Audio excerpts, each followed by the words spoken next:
come a long way since our doors first opened.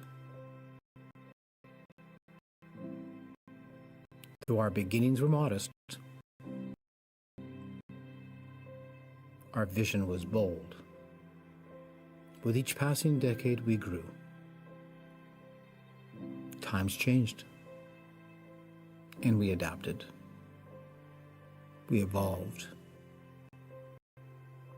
and we delivered. Market-driven programs that get our grads jobs. Seamless support services that wrap around our students. Sustainable practices that protect our earth. For the past 10 years, our mission ensured that the student experience came first at Durham College. But we've reached a tipping point. As we reflect on all we've accomplished and look closely at where we stand, it's clear. We're not just putting the student experience first, we're reinventing it. What's happening on our campuses, across our communities, and around the globe is a DC-grown and led transformation of the way we learn, the way we teach, the way we work, live, and lead. The many paths to post-secondary education merge and weave in so many new ways, and our approach to delivering that education, advanced learning that innovates, inspires, and changes lives, is just as varied. We are shaping this transformation shoulder to shoulder, heads down while working hard, but always with clear eyes on the future. This is our stake in the ground. We are DC. And together, we are leading the way.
We've come a long way since our doors first opened.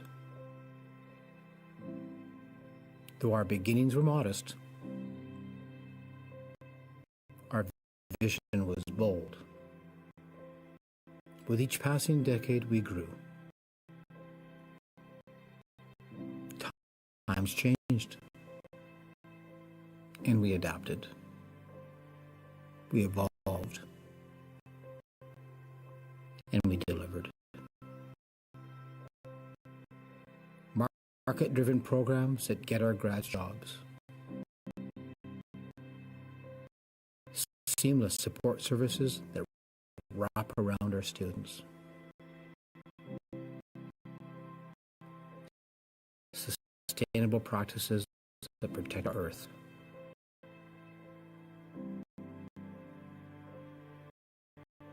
For the past 10 years, our mission ensured that the student experience came first at Durham College.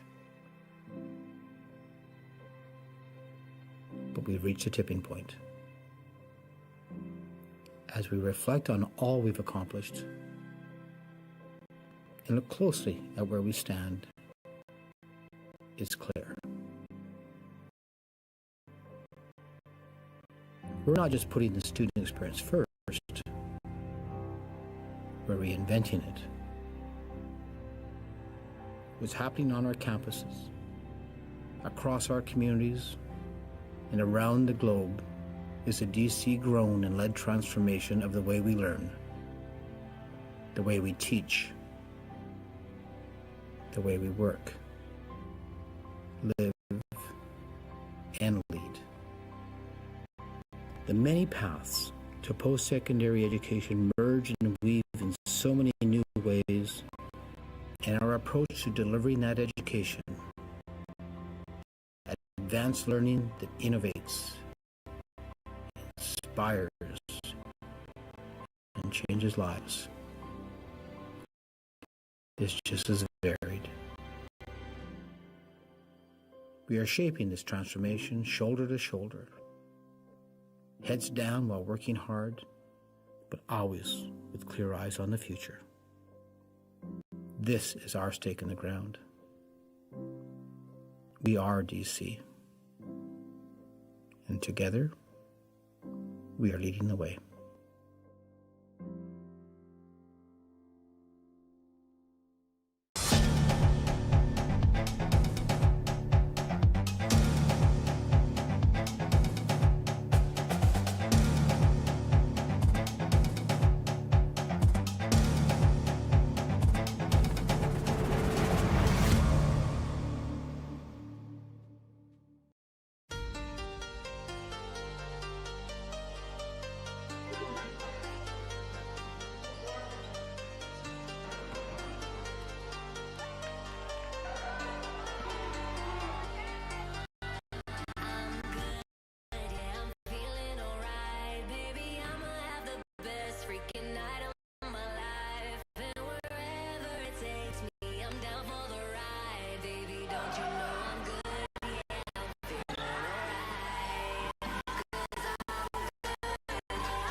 Years, our mission ensured that the student experience came first at Durham College.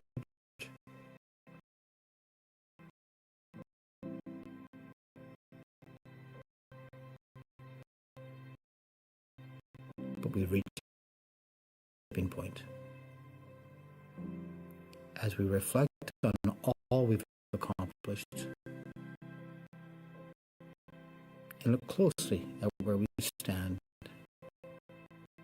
it's clear.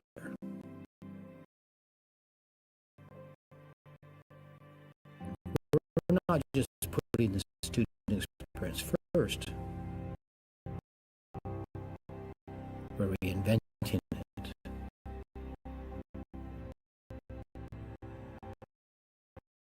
What's happening on our campuses,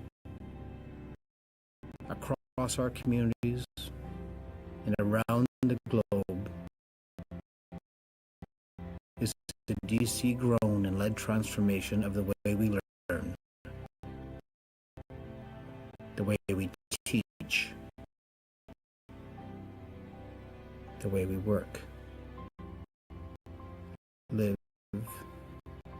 and lead.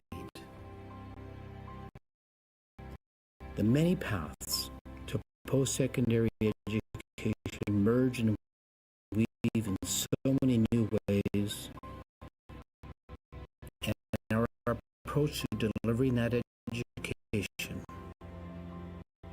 advanced learning that innovates, inspires, and changes lives, is just as varied.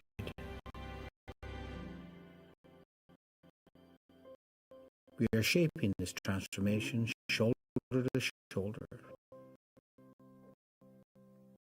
heads down while working hard, but always with clear eyes on the future. This is our stake in the ground.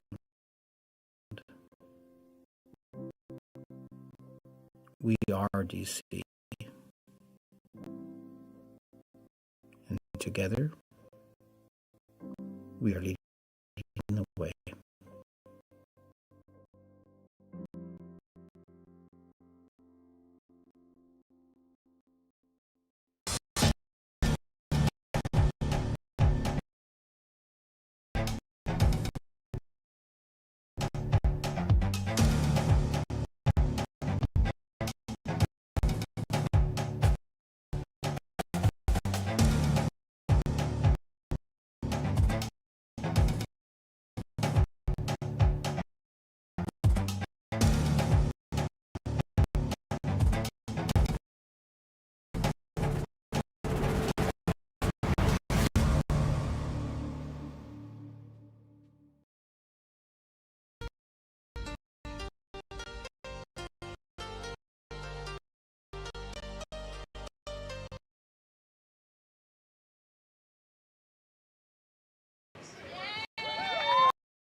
This graduating senior from Bowmanville first came to Durham College as a student athlete in 2018.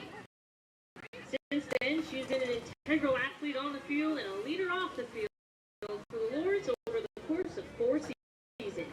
In 4 years, she has appeared in 77 games, batting .338 with 49 runs, including 3 home runs, 57 RBIs, and has built an incredible connection with her pitchers from behind the plate. From the Victim Justice and Interventions Program, number 8, Kaylee McIntyre.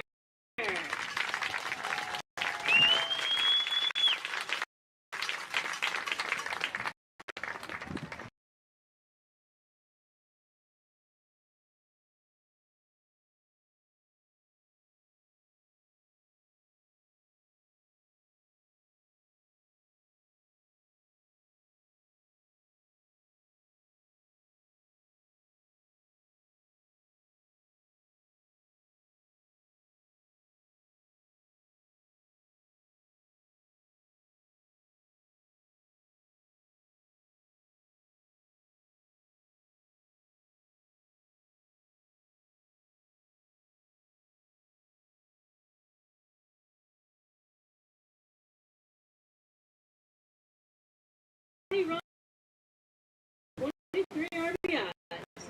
From the Entrepreneurship and Small Business Program, number 13, Emily Glendenning.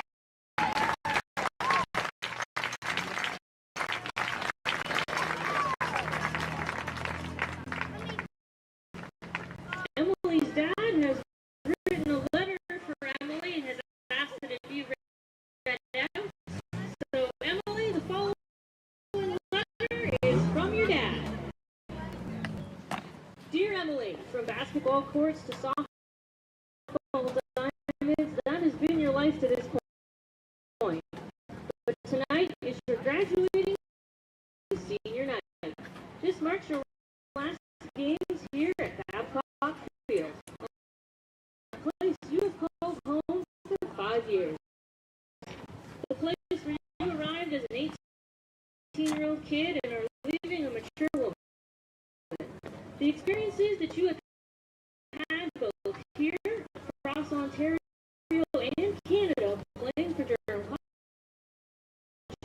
have matured you into the young you are today. All the coaches, teammates, medical staff, and opponents have shaped you into the person you have become. You will leave here today a much richer person from all the hard work, dedication, leadership, and friendships you have made through this journey. Each of your coaches have molded you, challenged you, and looked to you for leadership. Teammates have grown with you and watched your work ethic, determination, leadership, and the desire to give everything you can every time you step onto that field. And this will allow them also to succeed in the future as you have. The friendships that you have made will last a lifetime, and the memories you made will allow you to always look back and say, I gave it my all. Tonight, you say goodbye to Babcock Field, but Durham College doesn't say goodbye to you. They say thank you for all you have given of yourself to your coaches, to your teammates, and your opponents. The respect you earned as you gave your best every night, and the respect you gave to each and every opponent you faced the past 5 years. Your opponents not only you as a player, but as the person you have become, as do your coaches, teammates, and friends. The day you told me you wanted to pitch, I had no idea that it would lead to your amazing softball career ending here at Durham College. Everyone that has had the opportunity to coach you, play with you, watch you, and of course play against you, has been able to see the kid from Plattsville realize her dream. Thank you to all the coaches, teammates at Durham College for allowing Emily to be such a big part of this program. Emily, aside from all the awards and championships, you have grown into a respected teammate and beautiful young woman, and I congratulate you on your 5 great years of dedication and contributions to Durham College softball. Once a Lord, always a Lord. We are so proud of you. Love, Dad.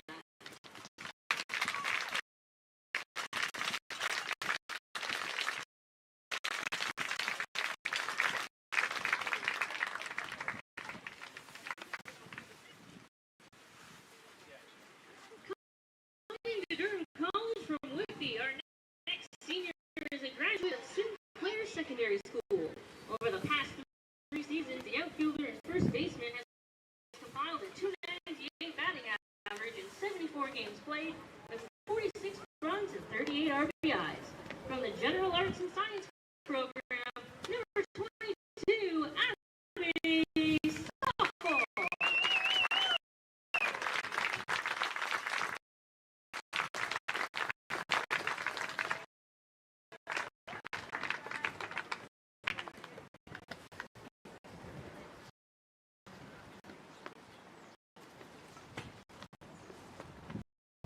Last but not least, our final senior comes from Alvinston, Ontario, and has primarily competed as a right-handed pitcher and a first baseman since arriving at DC. Since arriving in 2019, the pitcher has an 8-8 record with an ERA of 3.24 over 36 appearances. She's pitched 138.1 innings and struck out 112 batters. As a hitter, she has a career 300 average with 53 runs and 60 RBIs. From the Behavioral Science Technician program, number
baseman, number 19, Lena.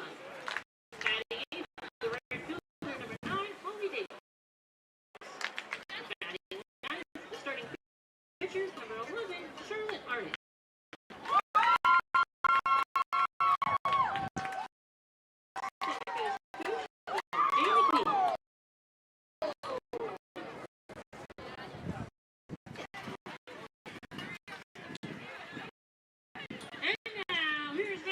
Starting line for your Durham.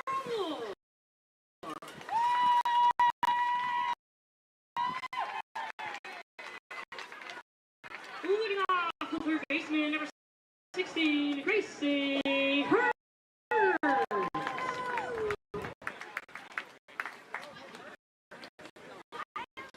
Batting second, the first baseman, number 22, Abby Suffolk. Batting third, the center fielder, number 19, Jocelyn Shelton.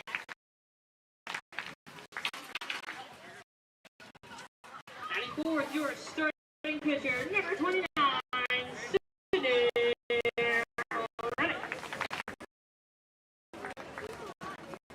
Batting fifth, the shortstop, number 23, Jessica Green.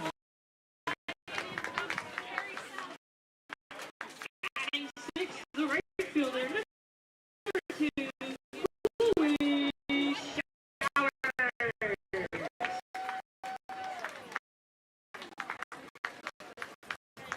Batting seventh, the catcher, number 8, Haley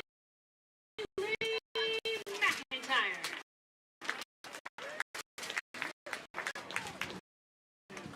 Batting eighth, the second baseman, number 3, Ariane Pullman. And batting ninth, the left fielder, number 18, Natalie Clement. Your Lords are coached by Jamie Baker.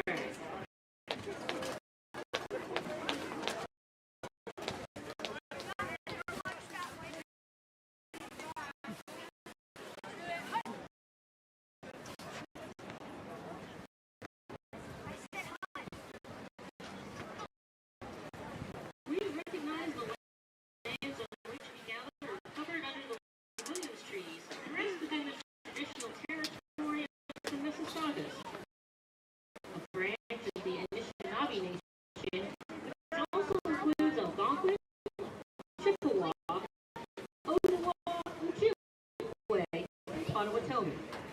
It is through the treaty process that we are able to live, learn, teach, and prosper in this region.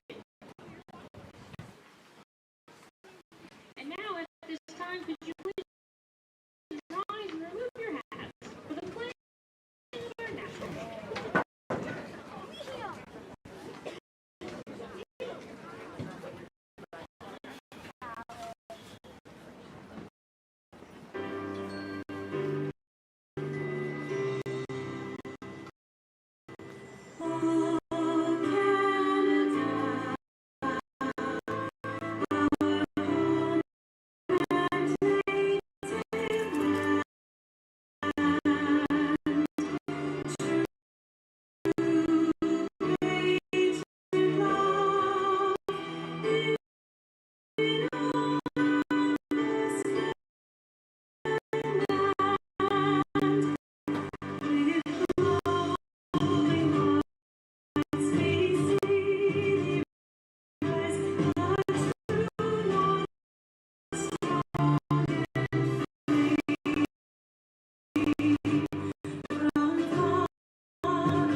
right, and we are back for the first of a doubleheader tonight with the Durham Lords and the Seneca Sting.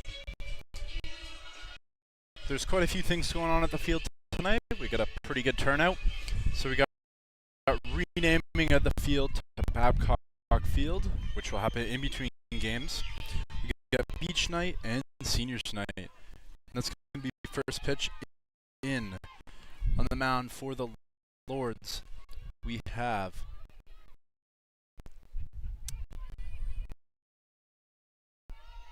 Sydney Reddick,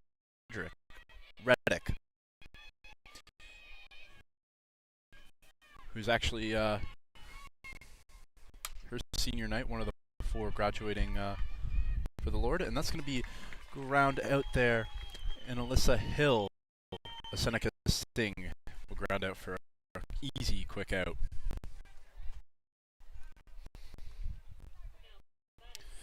Now batting for the Sting, Alexia Kilinopoulos.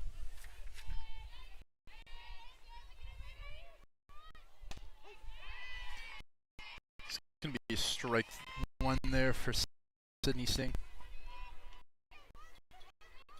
Sydney Reddick, sorry. Graduating for the Lord this year, we have three of the Lords playing in this game.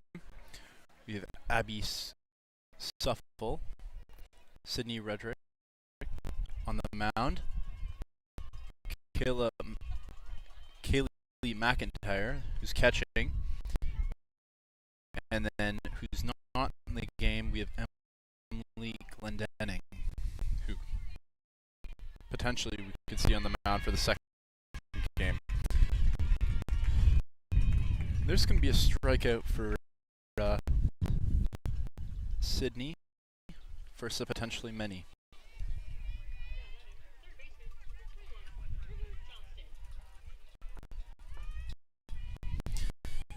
Now for the Sting, number 3 hitter, River Johnson from North York, Ontario. He's going to take there for a ball 1.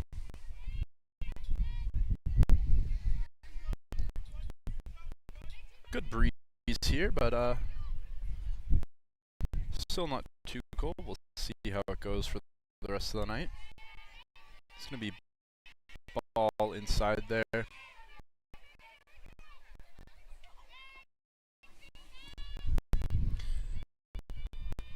Sydney on the mound from Allensville, Ontario. It's going to be pop up, and that's going to be caught by Kaylee McIntyre, and that's going to be a 1-2-3 inning there for the Lords, and we'll be back in the bottom of the first.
Can't touch this.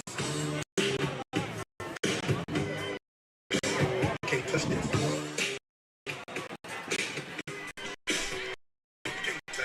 All right, and we are here for the bottom of the first inning. We have Gracie Hearns, Abby Suffel, and Jocelyn Shelton due up for the Lords here.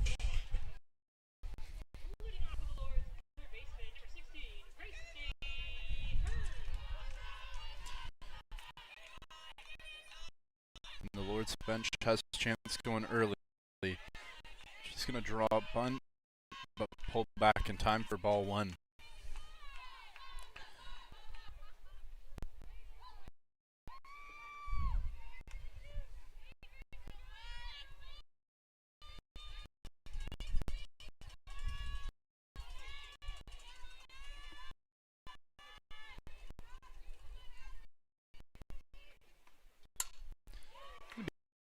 Be soft contact at the middle. That's going to trip through to the third outfield there. And Gracie's going to get a leadoff hit there. So that's going to bring up Abby Suffel on her senior night. Let's see if she can do anything in her first at-bat. Playing at first base tonight. The third year from Whitby, Ontario.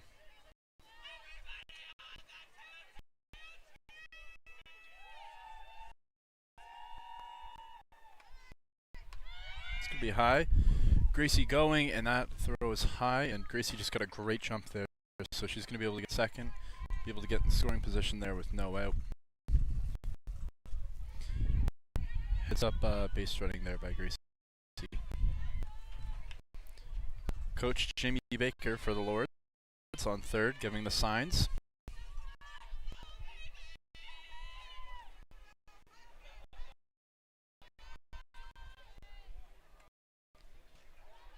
Going to be high there. Another ball, so we get 2 balls, no strikes.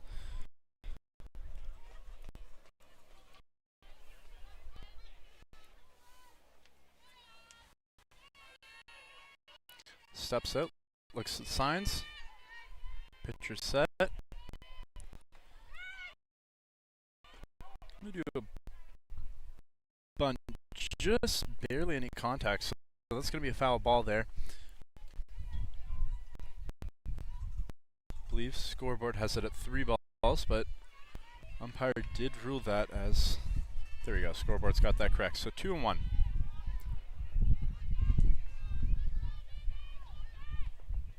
It's going to be outside there.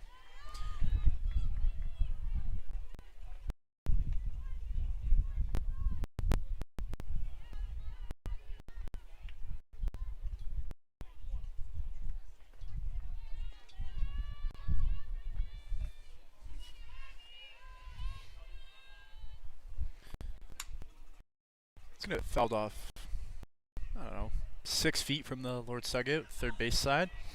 So on the mound for Sting, we have Charlotte Arnott from Oshawa, Ontario. First year, so potentially I think her first time pitching the OCAA level. The Durham region. This is just going to be foul. Great player there by third baseman, or at least attempt from River Johnson.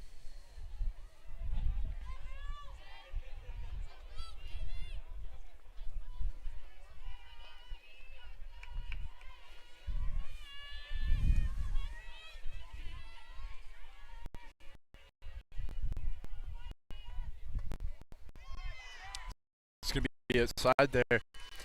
It's going to be ball 4, and we're going to have runners on first and second here for Jocelyn Shelton. See if the Lords can capitalize on an early chance.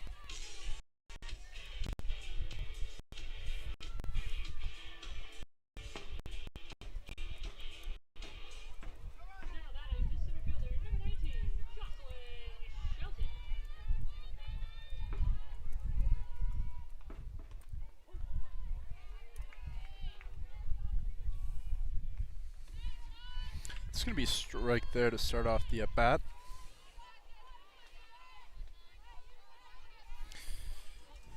As I mentioned earlier, we got a pretty great turnout for seniors night, beach night. I mean, the field's being named after Ken Babcock, the former athletic director for the Durham Lords, for 30 years. Plenty of other Lords varsity athletes are out. Parents, friends, family. And that's going to be inside there.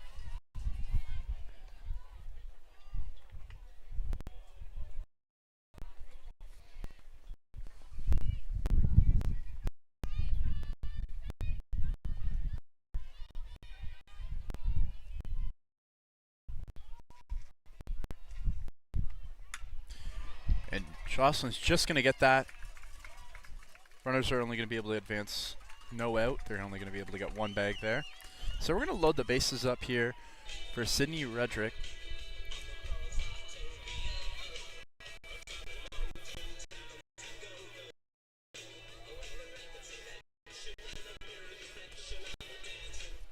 Sydney Reddick here, as well in her senior year. Pitcher for the Lords in this first game too. And that's going to be fouled off just over to the first base side, but going to go out of play.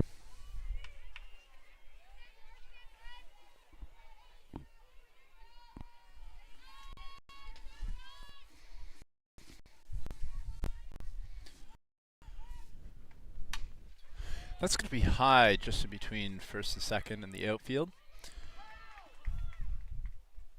And it's going to be caught, but Lords are going to be able to score one as Gracie's going to advance from third. Other two runners are going to stay on first and second. So we got an early lead for the Lords here. 1 out ball game. Still plenty of time this inning for the Lords to be able to capitalize. And this is going to bring up Jessica Greeny from Stratford, Ontario.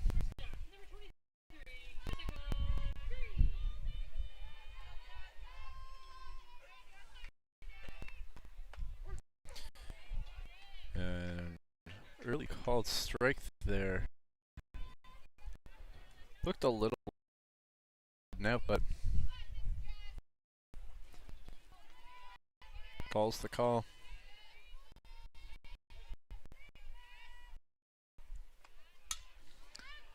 About where the same ball was as the first pitch, so Jessica's gonna go swinging there. So no balls, 2 strikes. Gotta stay alive here. 2 runners on. On deck for the Lords, Chloe Showers. It's gonna be outside there.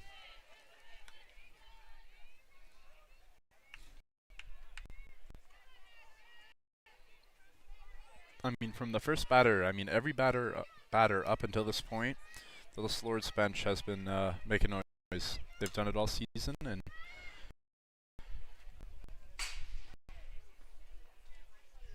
it's going to get fouled out. But Lords are always bringing energy, regardless of the score. If they're down, they're up. They're about to get mercy ruled, or they're going to mercy rule the team. They're always making noise. They're always cheering on their teammates. It's a great atmosphere as an athlete to be involved in.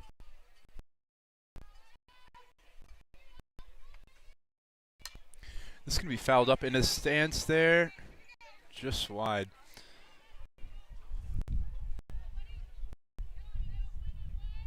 Great way to batting, just staying alive there. If you don't like the pitch, just foul it off, keep the at-bat alive. So 1 ball, 2 strikes, 1 out. Runners on. And that's going to be caught there. Thought I had a chance of maybe blooping in, but it's going to bring up Chloe Showers here from Uxbridge, Ontario.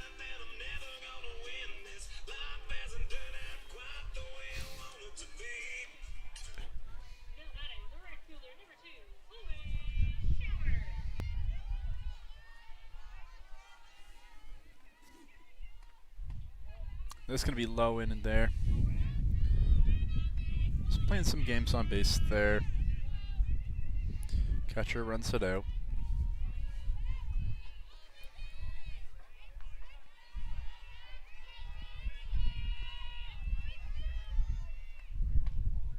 going to be inside.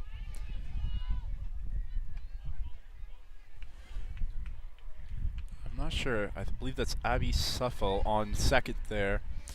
And she's getting down about almost, I want to say, halfway between second and third there. Drawing the catcher to, let's see if she does it again. She gets at a good distance. Catcher gets up. Throws it back to the pitcher. Brings her back to second. Just playing some mind games there. You're not really getting in the pitcher there, but obviously the catcher's got to watch for that.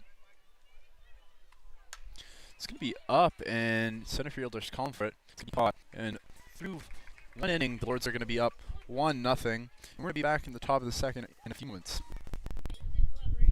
Durham College Student Association will be collecting non-perishable food items and hygiene products for the Support Hub Food Bank at all varsity home games this season.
Alright, we're back for the top of the second here.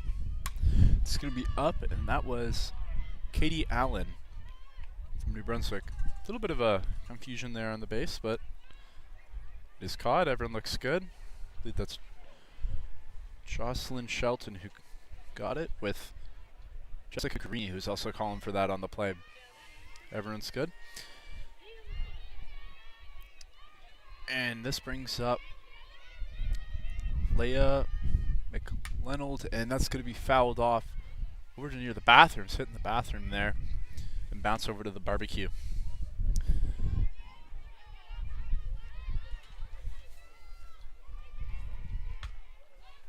That's going to be popped up. Stay in play on the netting and caught. Amazing catch by Kaylee McIntyre there. To be 2 quick outs. I mean, that's the first catch I've seen all season going into the netting there.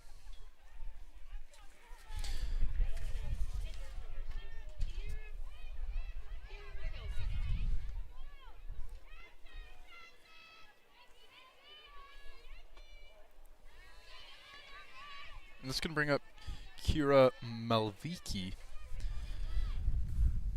of Whitby, Ontario in her first year. It's going to be 1-1 count there. Let's see if the Lords can make this another quick inning for them.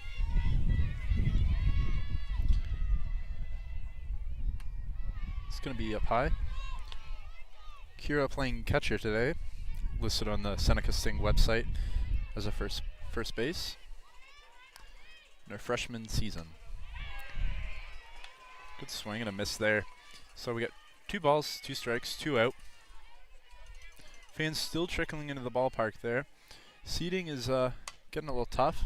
Gonna be soft contact to first. It's gonna be just quick throw to second there, and we're gonna call that has a second inning there, and we'll be back in the second.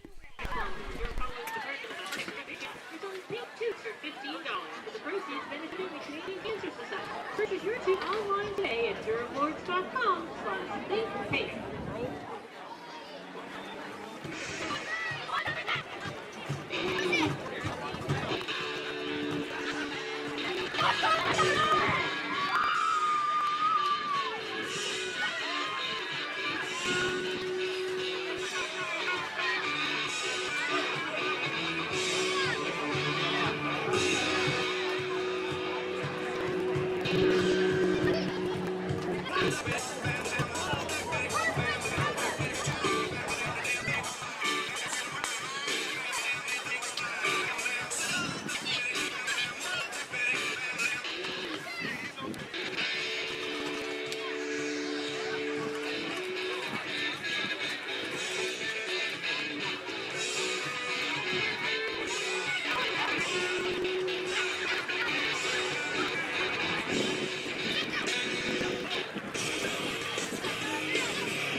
Lords here, we got Keeling McIntyre going for a bump there called strike.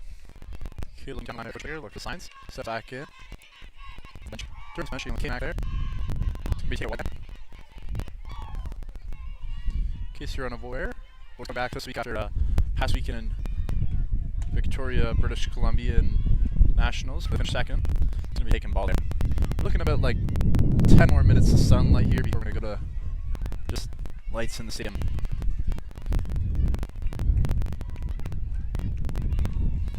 Quite bright to the right of us. And this is going to be popped up in the direction of the sun there. All in for it. It's going to make the catch. And I believe that was the regular forward Sting. Holly Davis.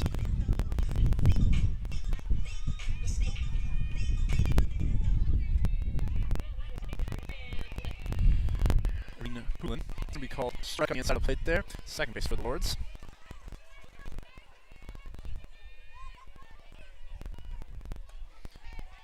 Strike on the outside of the plate there.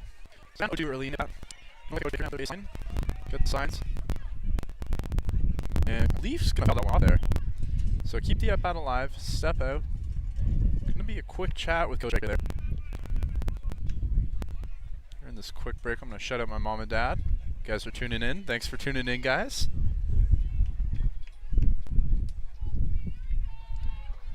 So stepping back in. Going to be 1 out, 2 strikes, no balls. And big swing and miss there. It's going to be a strikeout for the Sting. I'm going to bring up the 9 here for Lords. Natalie Clements in left field for Marmora, Ontario.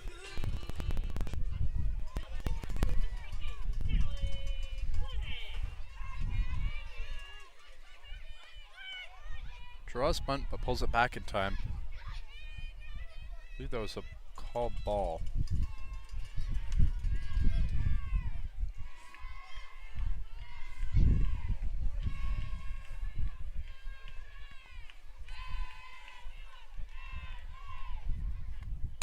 It's going to run in and swing, and that's going to get down. No one's on first there.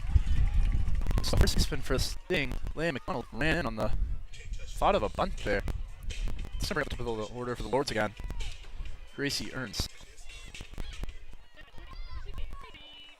Gracie listed as a catcher, also utility infielder. Runner going, and now even need for a slide is it's going to be in. And that's going to be 2 off throws for the Sting's catcher once Lords have stole. It's Kira McLeavy who's catching for the Sting there. So maybe the Lords are going to be able to catch the opportunity to get quite a few bags tonight. It's going to be swung by Gracie. Shortstop runs in, gets the play at first. So we're going to be through 2 innings here. So 1-0 ball game for the Lords, and we'll be back in the top of the 3rd there.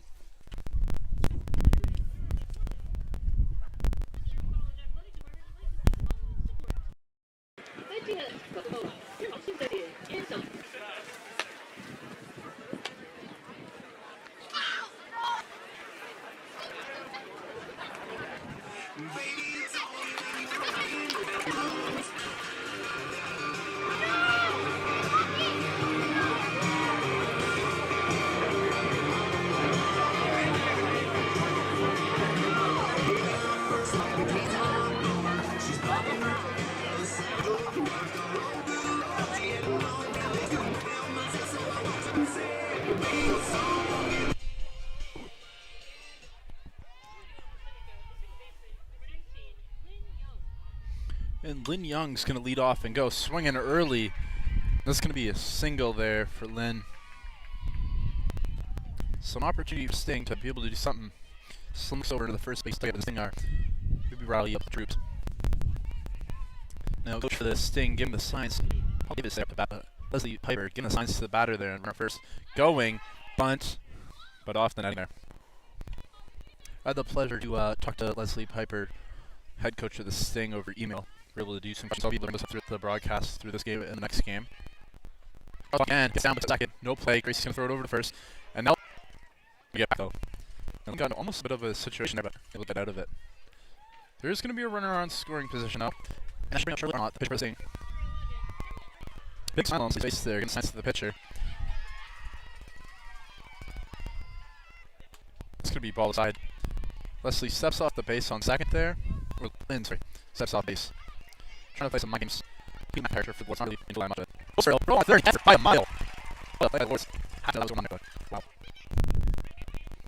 Wow, over the ball there. Grab. So now 1 ball, 2 strikes, 2 out. We have another quick hit to the boards. Not in the pass. 2 second third.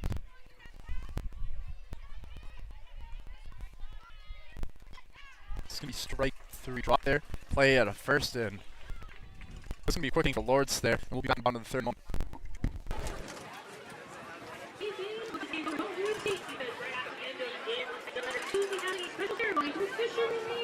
Babcock Field. So keep your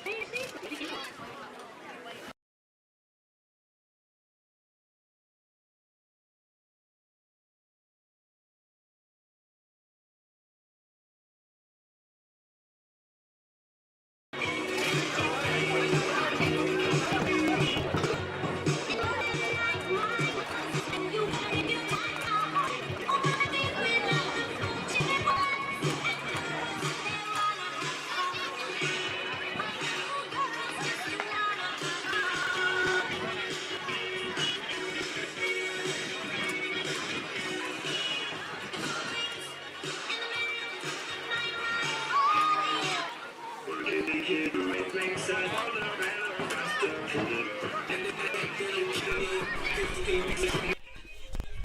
Alright, fans. We're back for the bottom of the third inning here. 2-hole for the Lords. Abby Suffolk coming up.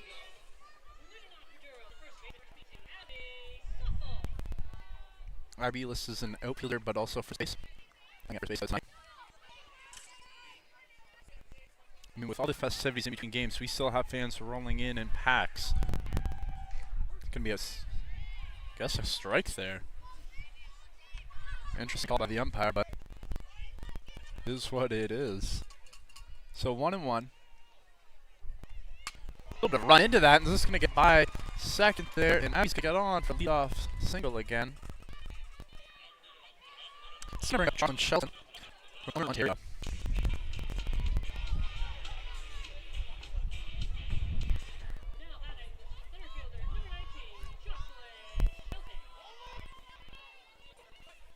This pops way up the crowd there. Gonna be missed. Tried to play it, but never got it. It's gonna be ending up right near the baseball team. They're y'all yelling, throw it back on the field, but probably not the greatest of ideas. It's gonna be outside there.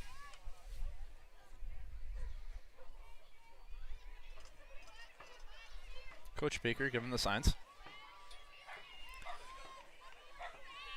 There's a Durham Lawrence drum in the stands. It's going to be inside low. Yeah, as I mentioned, Durham Lawrence drum. Yeah. 10-year-old hammer on that. So that's 2-1. So we're at 2-2. And that's going to get by the third baseman. This is going to be River Johnson, who just got to make a play and drops to get on. So back by his for the Lords.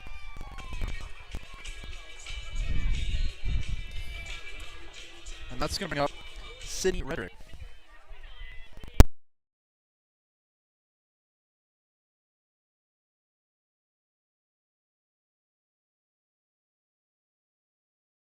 Alright, we're back. A little adjustment there, but no worries. It's going to be fouled just off there. Right there.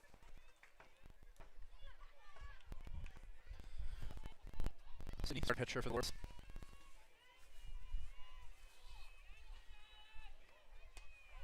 Runners take good lead there, but catcher's going to walk it out. Runners are going to stay where they are, though.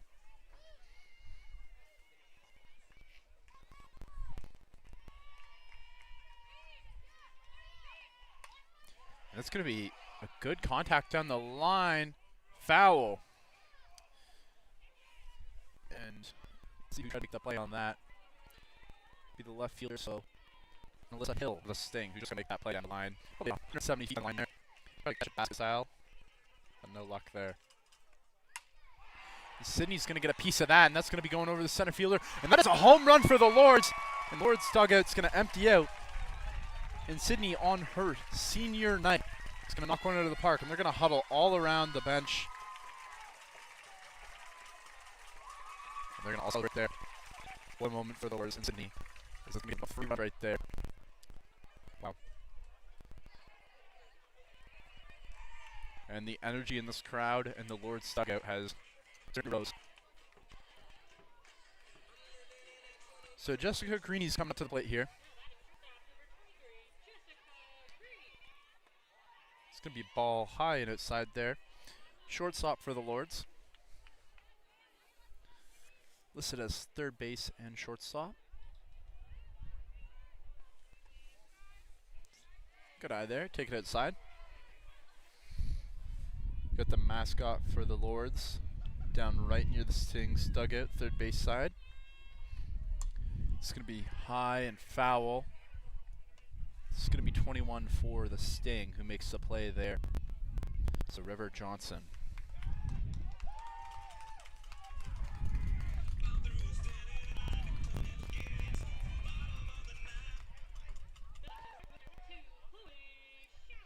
Chloe Showers coming up here. And it's going to be popped up and caught by the right fielder for the Stings, Holly Davis. So quick at bat for Chloe there.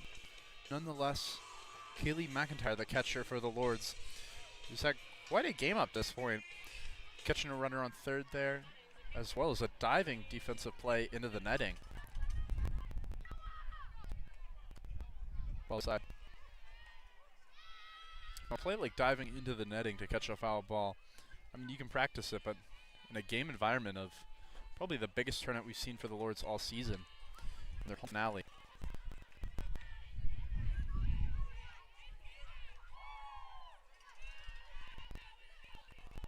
It's right.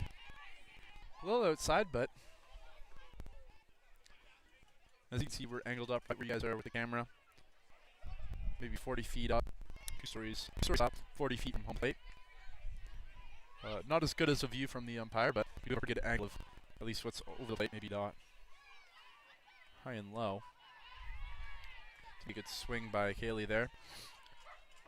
And the Lord's bench has been going K-Max the entire time, nickname there. High and wide. It's going to be ball four. They're going to run on with 2 out. Let's bring up the ball long.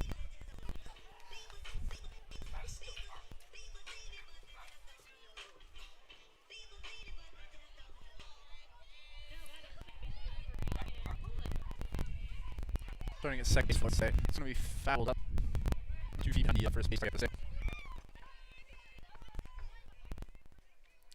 The atmosphere in the building of kind of like a campus cup or campus clash environment with how many fans, the energy levels. It's going to be fouled up kind of in the same direction there and go to play as well.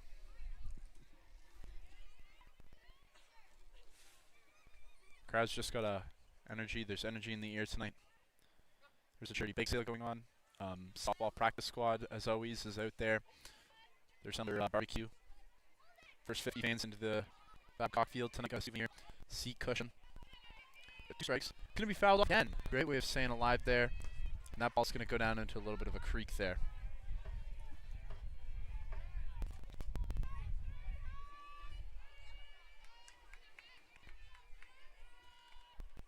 It's ball high. And, ooh, that's going to go into the outfield there. Kaylee McIntyre who's going to be able to get the bag there. So another great play added to the resume there for McIntyre. We have stolen base, runner caught going, and then a crazy defensive play of diving into the crowd, if you missed it, I believe in the first or second in there.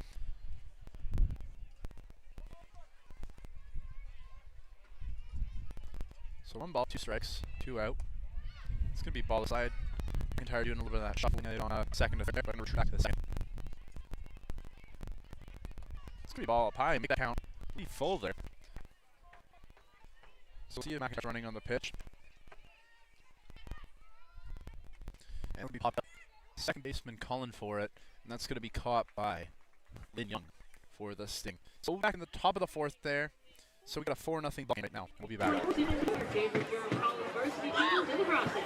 To purchase short and long sleeve t-shirts, crew necks, and hoodies, visit DurhamLords.com/gear. Proceeds will support the varsity team of your choosing. DurhamLords.com/gear is your one-stop shop for varsity gear. And because the Lords scored in that inning, we fired up the ovens and we're giving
All right, so in Liz Hill is up top of the order for the Sting here.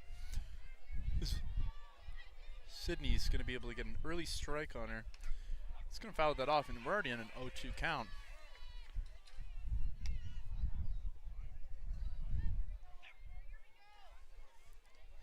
All right, Leslie Piper, third base coach for the Sting, giving the signs in to Hill. It's going to be a ball inside. So as I said earlier, I was able to have the opportunity to talk to Piper, just ask her some questions about her talent and coaching. So we're going to be able to get a question here in the pitch. And this is going to be strike 3 swinging. So Sydney with the home run now, we get this inning. So now up we got Alexia Kilotopoulos, the Sting, center fielder for the Sting.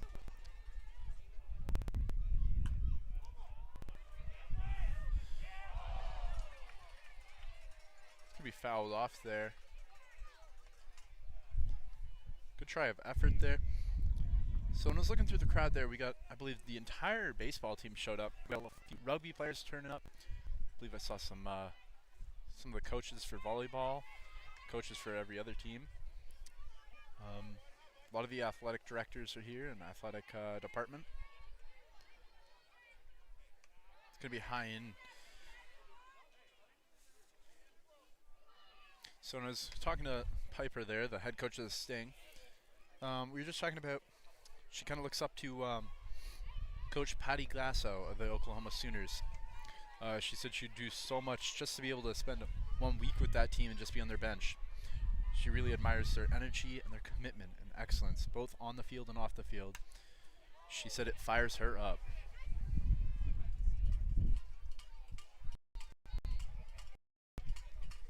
You can kind of see that when you look down at her. On social media, she's always smiling with the team. She's always appears to be bringing that energy for the Lords, for the Sting, sorry. It's going to be check swing, and that's going to be ball 4. Interesting call, but Alexia is going to get on base there for the Sting. So River Johnson, third baseman for the Sting, is going to be able to come up here.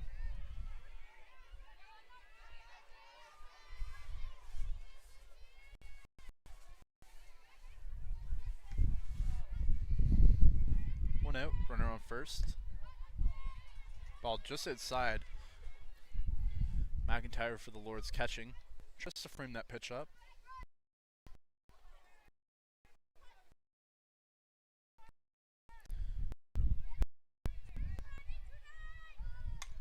It's going to be high in the air.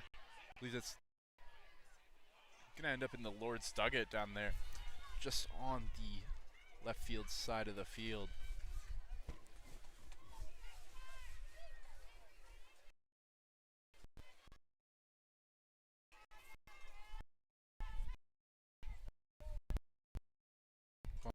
One ball, one strike, the umpire says.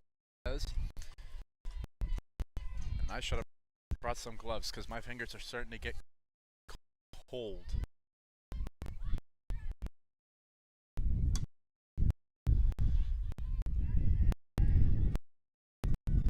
It's going to be caught by Abby Suffle on first. Once back, runner didn't really go anywhere on that play.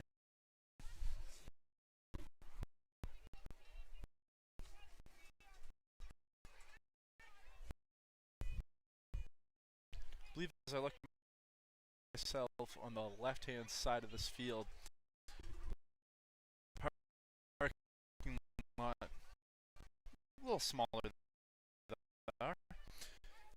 Looks to be completely full for fans parking, as we still got a few vehicles circling the block looking for spots.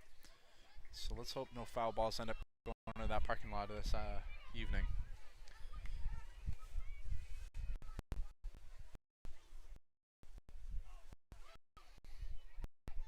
Takes one powerful swing to get a ball there, but we've seen it before. It's going to be strike 2 there. McIntyre throws it to the first baseman there, Suffle, but the runner will be safe.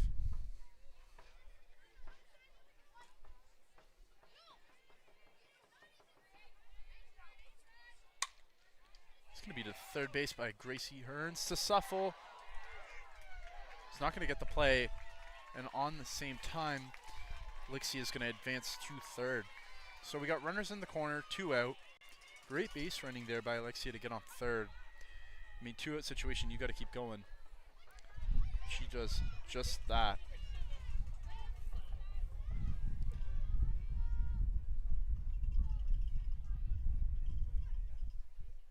This should bring up that's number 7 there. So Lamb McDonald up to the plate. First baseman for the Sting. Check swing, gone foul. So 2 already.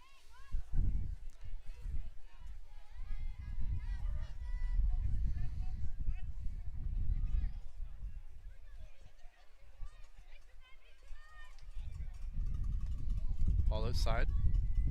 McIntyre pretends to throw to second there.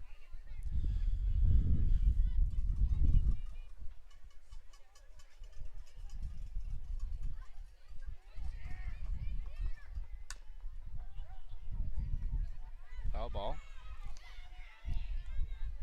Is going to walk that off a little bit there. I believe she took a little bit of that ball.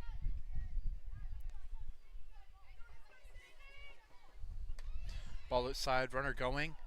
And that's going to go into the outfield, and the Sting are going to be able to score 1. The few Sting fans in attendance are going to be making some noise.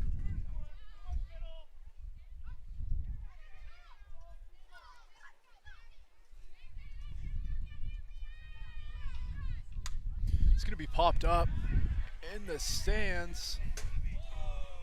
No play, but the dog was able to get away from the ball.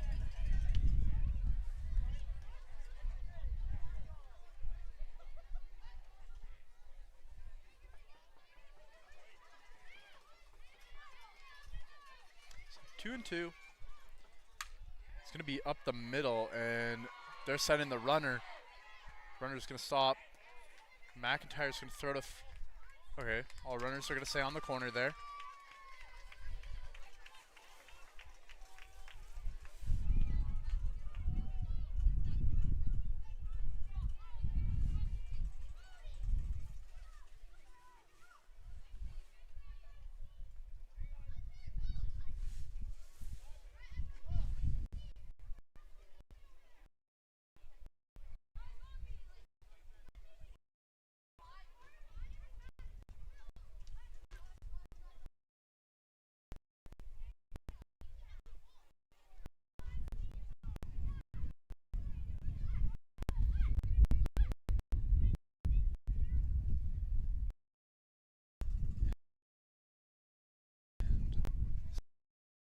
For the Sting.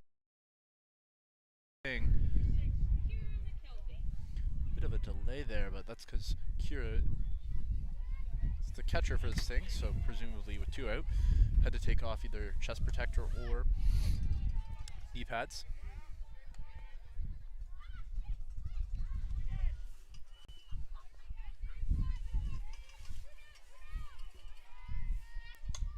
And that's going to be just fouled off there.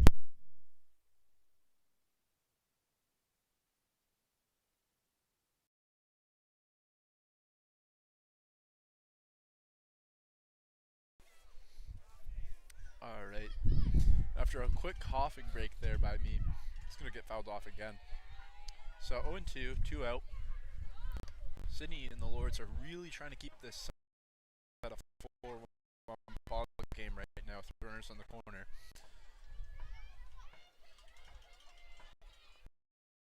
Wind up in the pitch. It's going to be strike 3, and the Lords are going to be able to get out of that. A little bit of a jam there, but mostly untouched in a 4-1 game.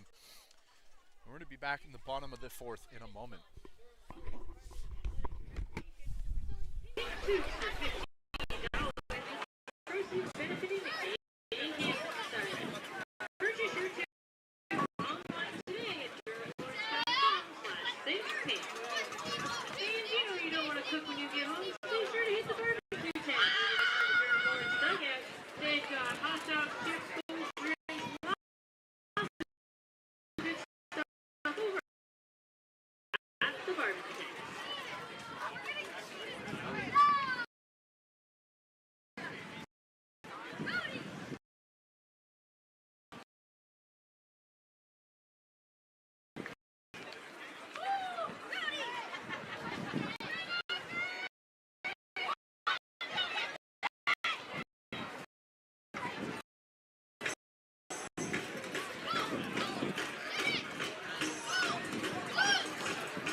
Sydney was able to score a 3-run home run, kind of the left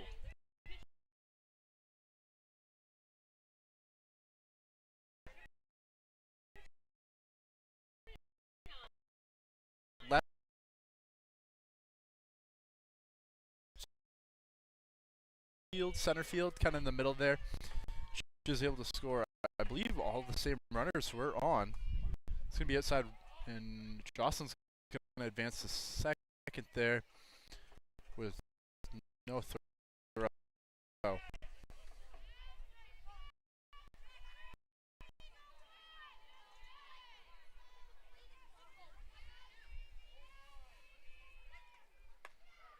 That's going to be far outside there. For 1 ball, 2 strikes.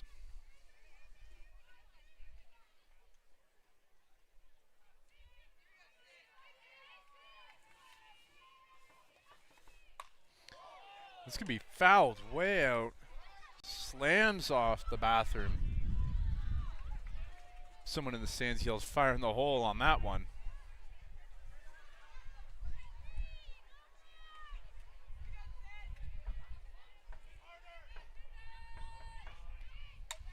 And Sydney's going to get another piece of this. I don't think this one's going to be going. But that will score 1 for the Lords. That's going to get up to 4 RBIs on the day so far. And, I mean, great start for the Lords up to this point. And Sydney making a game to be remembered and potentially your final home game of the season.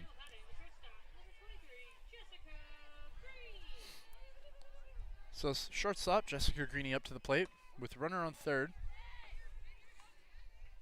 2 out. We're going to have, if Jessica can get on, we're going to have Chloe Showers up on deck.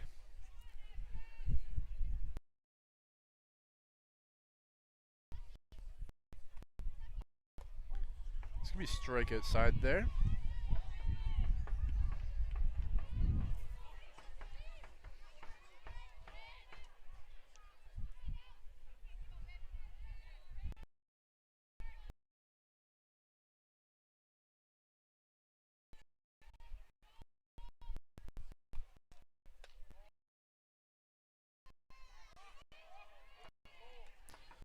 This could be called ball there.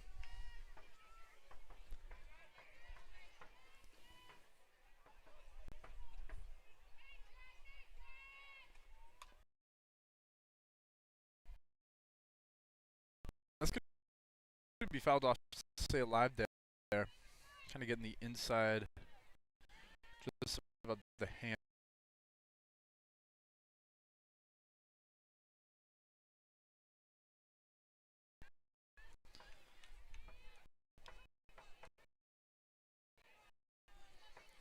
On a little bit of a cooler, some might say cold evening, swinging a metal or wooden bat can kind of hurt your hands there, so let's see if that's going to affect her. It's going to be up to shortstop. Close call at first with the dive. So it's going to be running for Lords. 6-1 ball.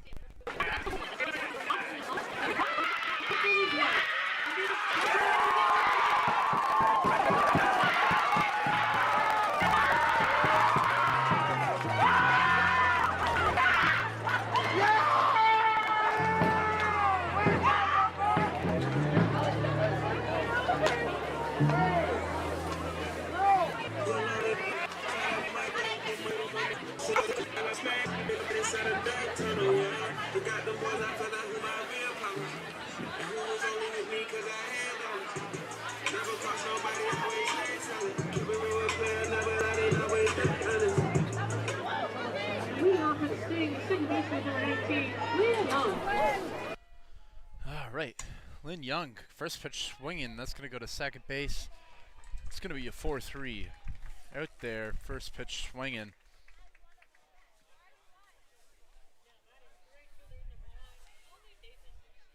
It's going to bring up Holly Davis for the Sting here. Going to be inside and pass ball there. So it gets the signs from third base. as I've been kind of mentioning in and out of this game, Leslie Piper, the opportunity to talk to her this week. It's going to be swing and a miss there. So I kind of just asked her about her style of coaching there. She said her style of coaching is to instill a positive environment and culture and create a safe place for our students and learn to grow. It's important to make a connection with my team. I want to always make them feel safe and respected. So if that's kind of telling you more onto like Leslie Piper's way of coaching, we're going to have more as we go through this game. On just kind of how she's kind of awesome coach just for the OCAA, but I mean even for Sting. I mean most athletes kind of want someone like that. It's just going to be a pop out there to Jocelyn Shelton. And there's going to be 2 out there. And that's going to bring to the plate Charlotte Arnott, the 9-hitter for the Sting. Pitcher for the Sting up to this game.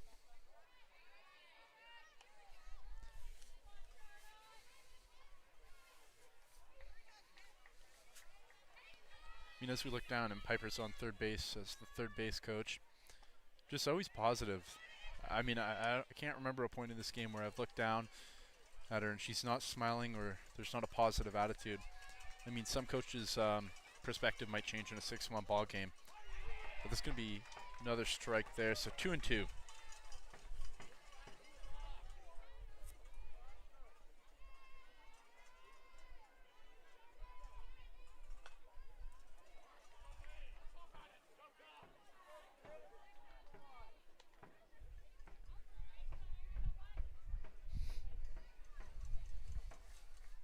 So little noise from this crowd develops a 2-2 count. It's going to be called ball. So we're up to a full count now.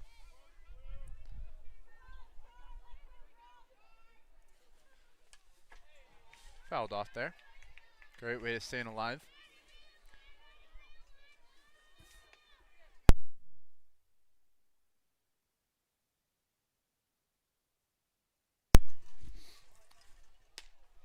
And that is going to be strike 3 after I have a few, little bit of a cough there. It's going to be a 1-2-3 inning there for the Lords. And we'll be back in the bottom of the 5th.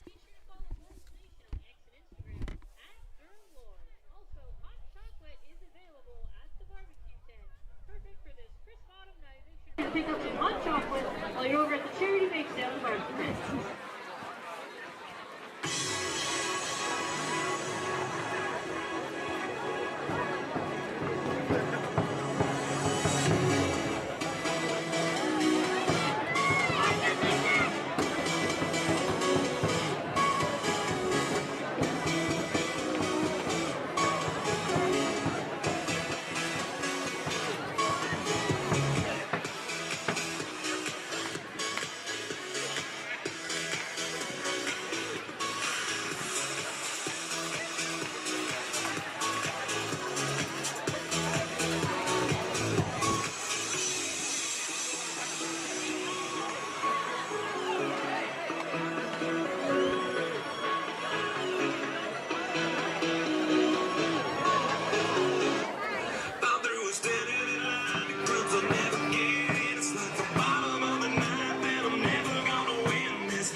Bring up Chloe Showers here to start us in the bottom of the 5th inning. It's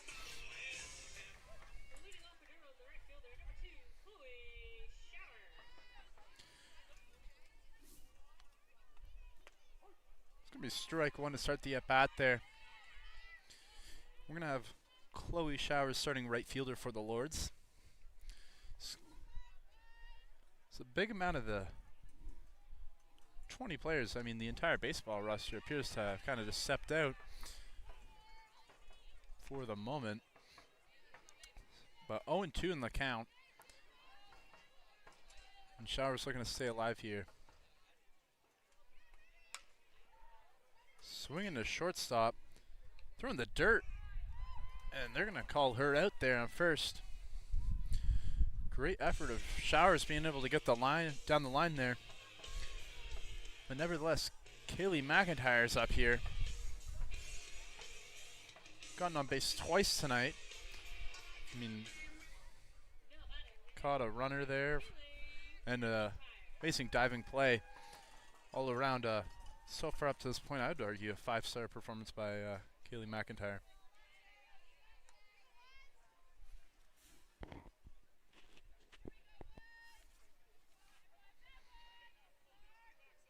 So a ball to start the at bat. It's going to be swinging a second. Should be an easy, quick throw, and that's going to. There it is.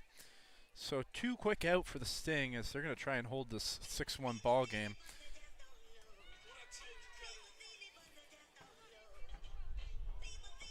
Marina Poland is going to be able to come up here.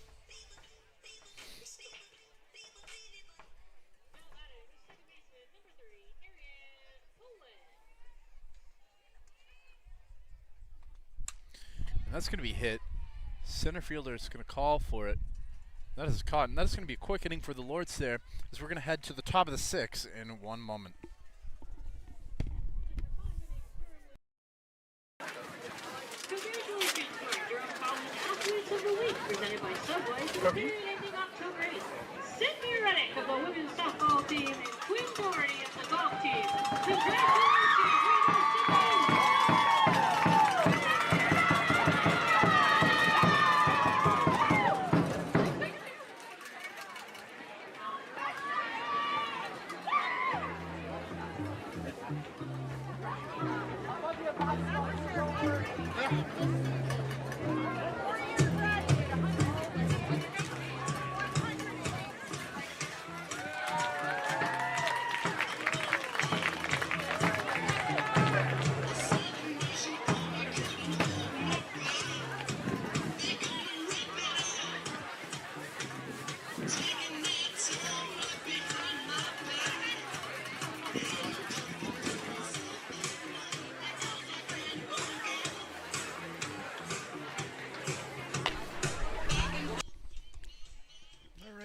Coming in here to the top of the 6th here with a doubleheader game. Now there was a bit of yelling there on the Sting's bench, and I was able to listen in, and I believe Leslie Piper was able to give her team just a quick talk, and she said one of the players, if I had to guess, I believe Charlotte Arnott's 100th inning of the game. She's going to give a quick pep talk to number 14 coming up here. Alyssa Hill, top of the order for the Sting, is due up. We're going to reach a little more into kind of my interview I had with her. And, so I was able to ask her, what values and life lessons do you bring, or do you hope the players take from your style of coaching? And she said, in order to be successful, the girls need to bring energy, effort, and positive attitude to every practice and every game. I push them to compete in life and in the sport. The game is much more than a win or a loss. It teaches how to grind and how to be great listeners, take instructions, be awesome teammates, and take that with them to work, to the workforce. Softball and sports teach us lifelong lessons that shape and mold who a person is. Our sport is a game of failure, and we can go 4 for 10 at the plate and be a stud, batting an elite level 400. But in doing that, you failed 6 times. I talk to my girls every day about failure recovery. When we get knocked down, how do we get up again? Whether that's on the field, in the classroom, or at work. How do we positively respond to failure? These are life skills. I want the girls to know to wake up every morning, look in the mirror, and remind themselves how awesome they are. And that's just kind of a little into Leslie Piper's head coach of the Sting's kind of attitude on behind coaching. Just everything. And this is going to be a pop out called off by the shortstop. This is going to be an out for the Lords there, as that brings up Alexia Kalinotropis. And that kind of goes more into Leslie Piper, head coach of the Sting's kind of attitude, coaching philosophy, and just kind of overall how great of a coach and human being she is. We're going to have a few more questions I had the opportunity to ask her. I'll be sharing those throughout this next end of this game and into the next game. It's going to be ball inside.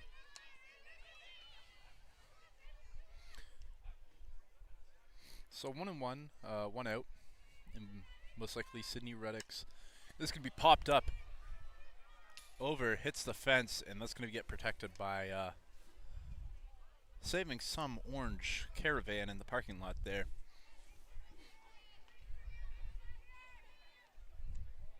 Ball down below. So in Sydney Reddick's potential last game pitching at home for the Lords, I mean, one run that's going to as well go off into the parking lot there. So as mentioned, she's going to come in as there appears to be an injury on Alexia here. Trainers are going to come out. Hopefully all is well.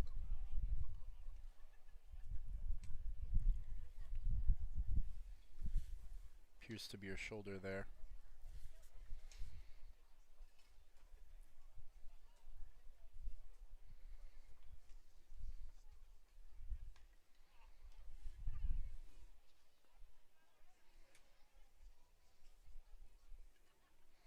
Trainers for the Lords to come out and potentially assist.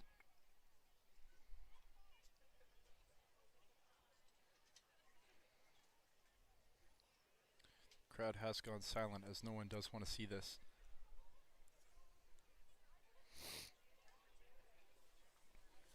Someone from the crowd comes out to assist.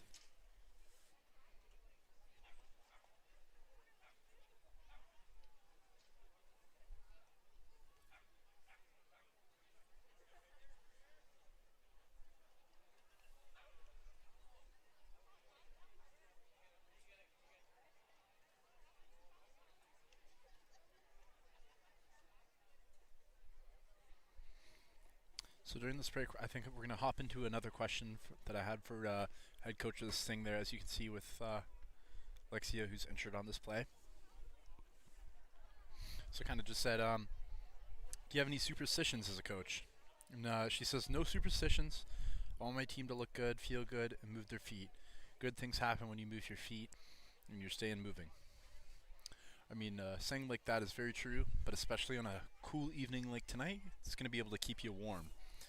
So I've been trying to keep my feet moving, and I believe cameraman Nick is as well, keeping his feet moving in any hopes of staying warm.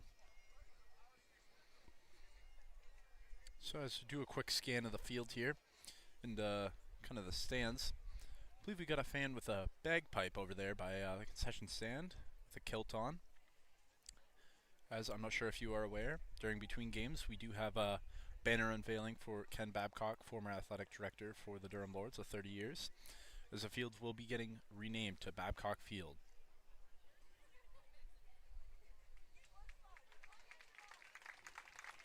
Round of applause for Alexia, but she's going to stay in there.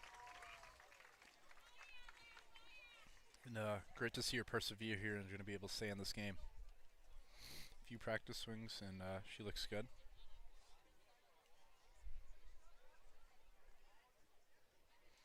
So the Lords back to the position after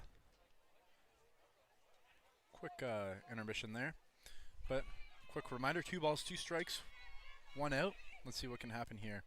It's going to be ball inside to push it to a full count.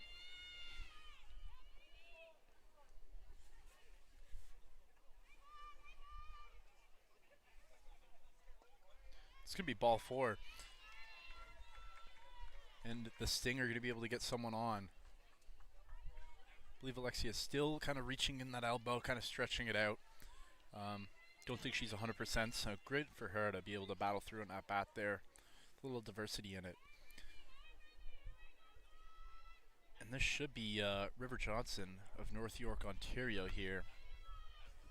Listed as an outfielder, third base, and catcher, but tonight we'll be playing at third.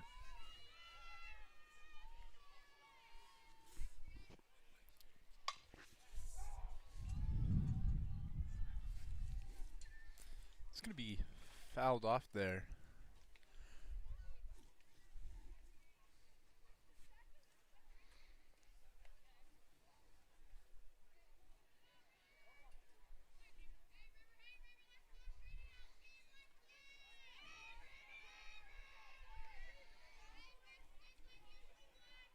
going to be far outside. McIntyre checks down to third, but will be called safe, or first, sorry. And as that injury was, as I mentioned, I was scanning through the crowd. We do have quite a few people with T-shirts on. I believe I saw someone earlier with shorts on. It's going to be inside for a ball there for 3-1. Now, I believe the person I saw with shorts on was part of the rugby team, so should not be shocked. There's another one with shorts on. It's going to be hit just between third and short there. That's going to advance. So 2 runners on for the Sting with 1 out. And let's see if they're going to be able to capitalize and bring this deficit to a little smaller. There's another pair of shorts. Yeah, I don't know how people are doing it tonight on cold metal bleachers, but got to give it to them.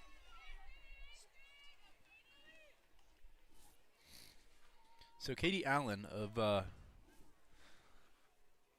Coal Pits Settlement in New Brunswick, followed up by Leah McLean from PEI. So 2 out east players for the Sting.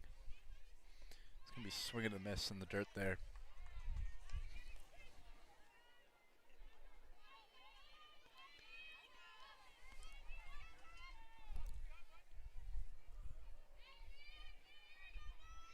It's going to be, just almost look like a change up there.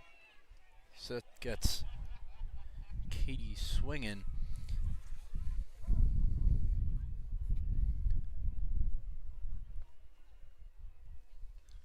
It's just going to be called time. And they're going to take the ball from Sydney Redrick, as that it will be probably her final outing in the 4-year career of her for the Durham Lords, as she's going to be getting pulled by Coach Baker and hugs at the dugout. And fantastic game up to this point. 2 runners on for the Sting here. She gets pulled. So that's going to be 5.2 innings in the book for her. Do not have the stats for strikeouts or anything, but that's going to be, I believe, Hannah Oak coming in, number 21. Is that going to be the sister, Chelsea Oak? Chelsea Oak coming in here. So if you are scorekeeping this game, Chelsea Oak, number 21, coming in.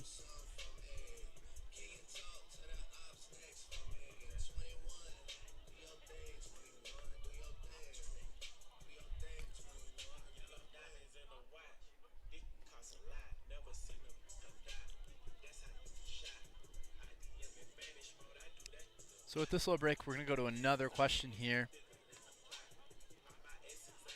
So I said, what is the best part? And this was an interview I had with Leslie Piper, head coach of the Sting, for the game here. So what's the best part of being the head coach of the Seneca Sting softball? Best part of coaching for Seneca are the people. The athletic department and staff, incredibly supportive, and they want to support our program, grow, and succeed as much as possible as we do as coaches. Building a successful program takes time, energy, and support. That's what we are trying to achieve at Seneca. So more just great words by Coach Piper there.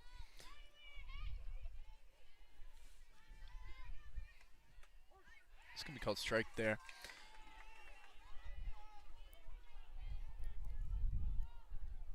And I believe, if not mistaken, this is Kieran McKelvey. Or sorry, Leah McDonald. McLean from Charlottetown PEI. My apologies there. But we do have Kieran McKelvey on deck for the Sting. So it's going to be soft contact to first. Going to get tagged. So that's going to be the 3rd out in the inning. And we'll be back in the bottom of the 6th.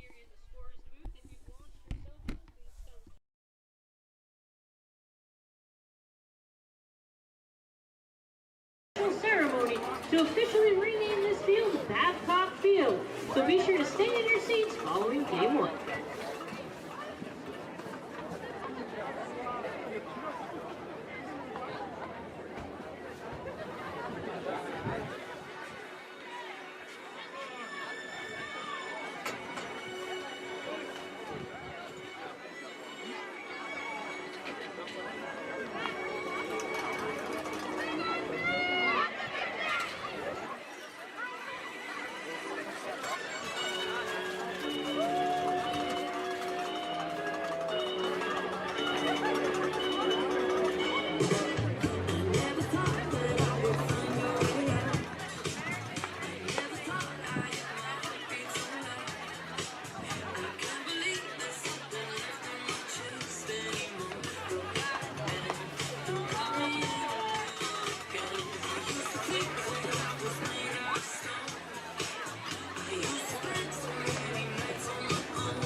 State fans.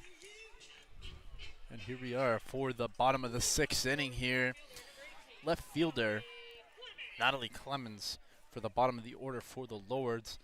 It's going to be called strike on the outside of the plate there. Potentially the last inning of the Lords batting in this first game of 2 on a doubleheader. It's going to be far outside there for called ball.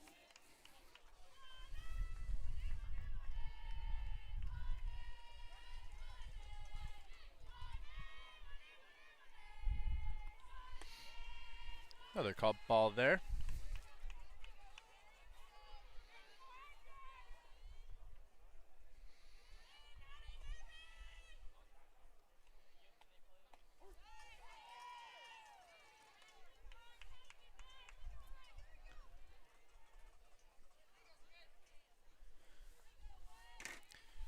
My fingers and thumb have officially became numb on this chilly evening.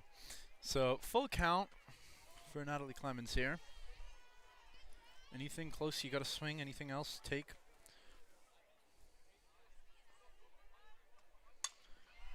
And that's going to be caught there.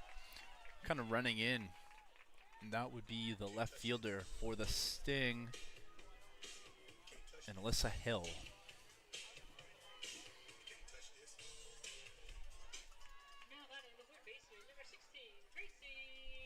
So top of the order for the Lords here.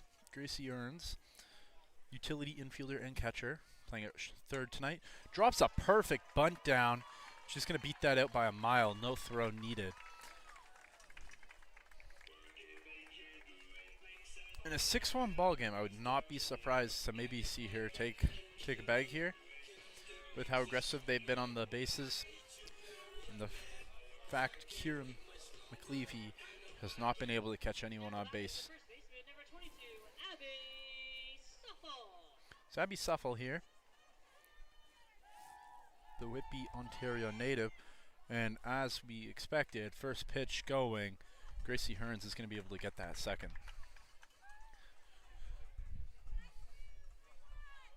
So the umpires are going to change their positioning out here, be able to get all the bases necessary as they're working with a 3 umpire crew.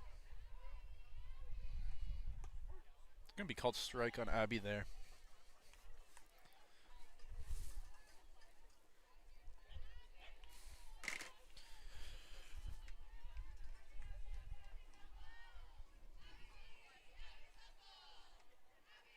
It's going to be called strike on the outside of the plate. Almost looked in the other batting box, but umpire's call is a call. Can't argue balls and strikes. It's going to be fouled off right near the entrance there, the Babcock Field. In case you missed it, stream will be going in between games, as we're going to have the official unveiling at Babcock Field. The official Ken Babcock, former athletic director for the Lords, will be in attendance in the building, as we as well have a banner unveiling.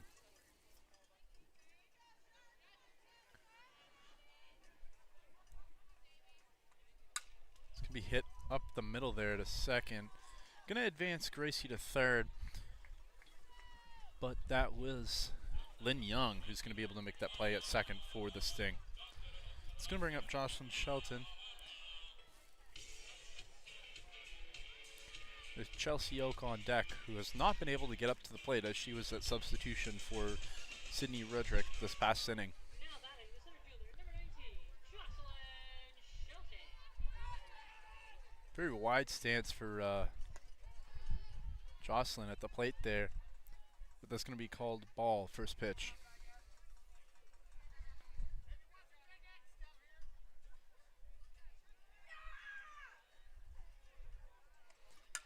And Jocelyn's going to get a piece of that. And it's going to be in the glove and out, as that's going to score Gracie. Jocelyn's going to head to second. And we're going to have to see what they score that, either an error or a hit. But that would have been, who was that? That would have been left fielder for the Sting. So Alyssa Hill was not able to make that play. It's going to bring up Chelsea Oak for the Lords in her first year from Brooklyn, Ontario. She's going to foul that off the netting there.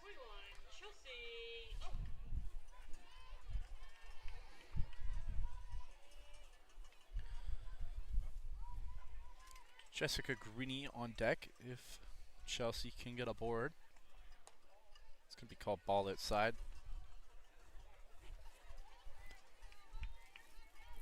Jocelyn on second base there. A little bit of a lead, but nothing too aggressive, as really no need to be going for. She might have been going there. But again, anything, any contact, you're going.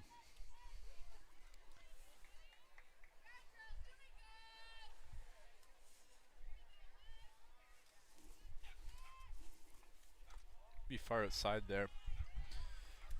So 1 ball, 2 strikes, 2 out.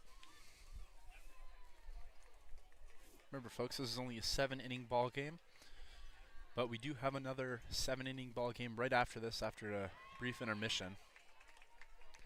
We're going to call Chelsea Oak there out on the swing and say she went.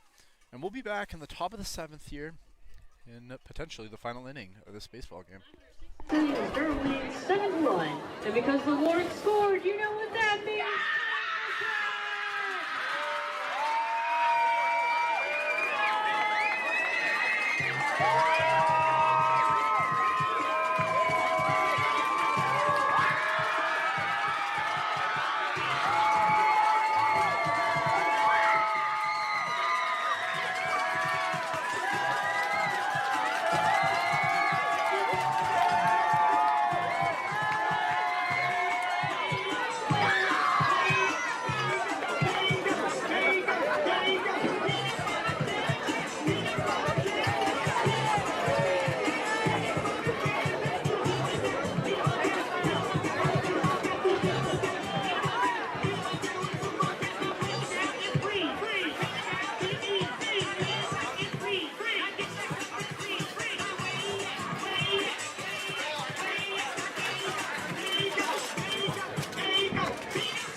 McKelvey, catcher for the Sting.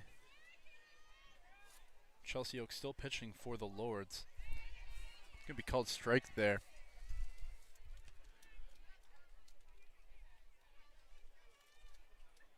Looks like a little,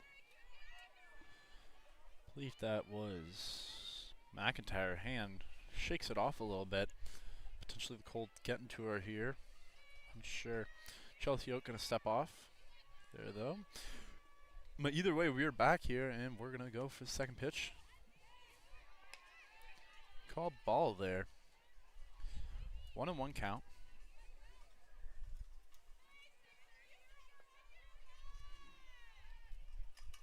It's going to be fouled off there into the netting. McIntyre catches it off the netting. Back to Oak on the mound.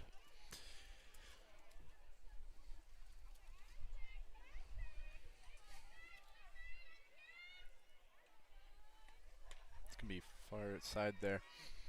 So 2-2. It's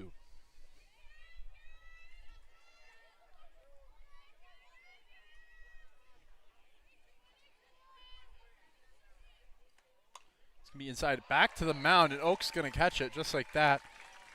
Man's gonna come in, make sure she see all good. I don't see why she wouldn't. Some high fives. Everyone back to their position. Lynn Young coming up here for the Sting. Though it does appear to be somewhat of a substitution to be made. The Lords have another catcher appearing to be coming in. I believe McIntyre's day will be done on seniors night. We'll see if she's in for the second game. And a standing ovation for her. Umpire's going to yell in the substitution. Number 6 is going to be coming in. So Mackenzie Williamson for the Lords is going to come in.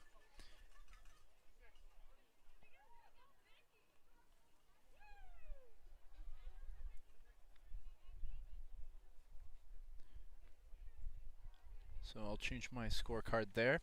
So Mackenzie Williamson listed as an infielder and catcher, so she'll be catching here. Third year from Brooklyn, Ontario. I'm sure it's just a precautionary check for Durham. They saw McIntyre shake her hand there. So Williamson will be catching the final 2 out here for the Lords. It's going to be strike. Now we can just look back there, and McIntyre had an amazing day there, catching, I think, 2 base runners diving play, and hits and walks when needed at the plate. It's going to be called strike there. 0-2 that quickly with 1 out.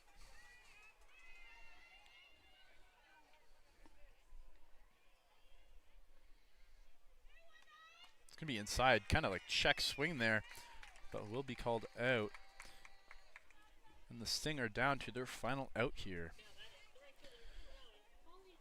Holly Davis up to the plate there from Barrie, Ontario in her first year.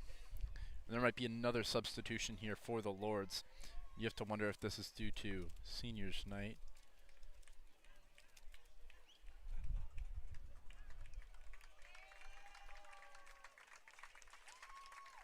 We'll believe that's Abby Suffle for the Lords, who's coming out there, bringing in Hannah Oak to get this final out of this game.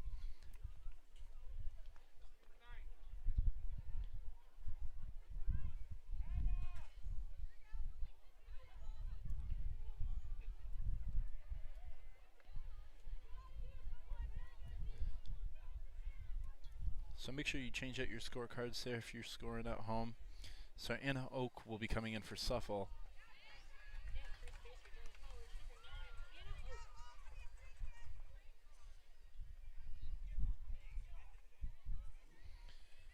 Be early called strike, and that's going to be way inside. So Charlotte Arnott coming in, pitcher for Sting. 7-run game. But all around, a really good game for a really dominant Lords lineup all season, who's been able to score loads of runs throughout the season when necessary. So to hold this lineup to 7 runs is an impressive feat. It's going to be thought to be fouled off. It's going to be thrown to first, sister to sister, and that's going to be the final out of this game, as we have a 7-1 ball game. And stay tuned, fans, as we have a intermission in between games, and then we'll be back for the second game of 2 in this doubleheader.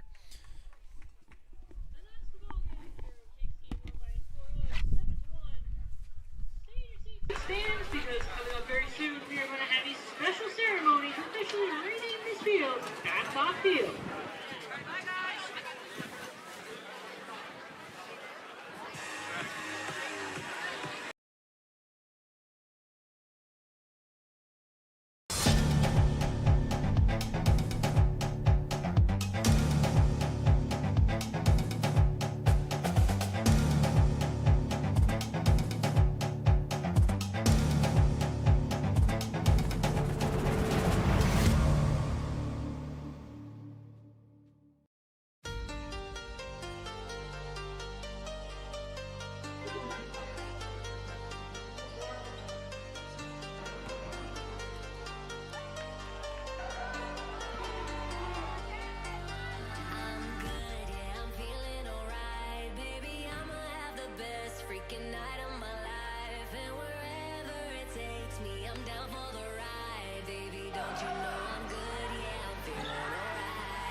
please welcome the Durham College Pipe and Drum Band.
All right, let's give it up to the Durham College Pipe and Drum Band for marching in our teams.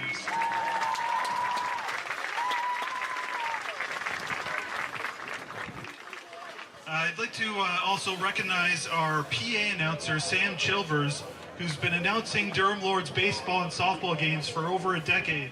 Let's give it up for Sam for such a tremendous job. Please also welcome me and joining the members of the Oshawa Legionnaires 10U and 11U baseball teams who were EOBA champions this year.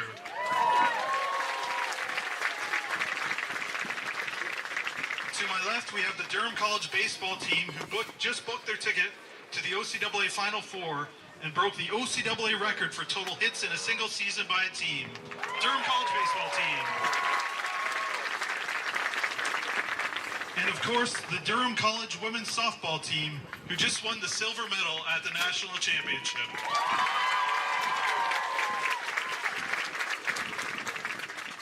I just want to congratulate all the graduating seniors as well from both teams, and of course from Seneca College as well. Thank you for your contributions to college sport. And I want to thank everybody for coming out tonight. It's so great to see everybody. We have alumni, athletes, former President Gary Polonsky's here, members of our leadership team, friends and family, Oshawa Legionnaires. Thank you for making tonight so special. And we have a couple more special guests to come out. So first up, I'm going to invite to the mound longtime staff members Dwayne Christo and Mike Duggan.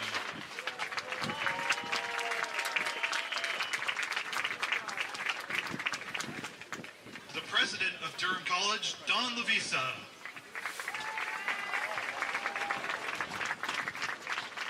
Executive chairwoman and CEO of the Durham College Student Association and member of the first place women's rugby team, Megan Bent.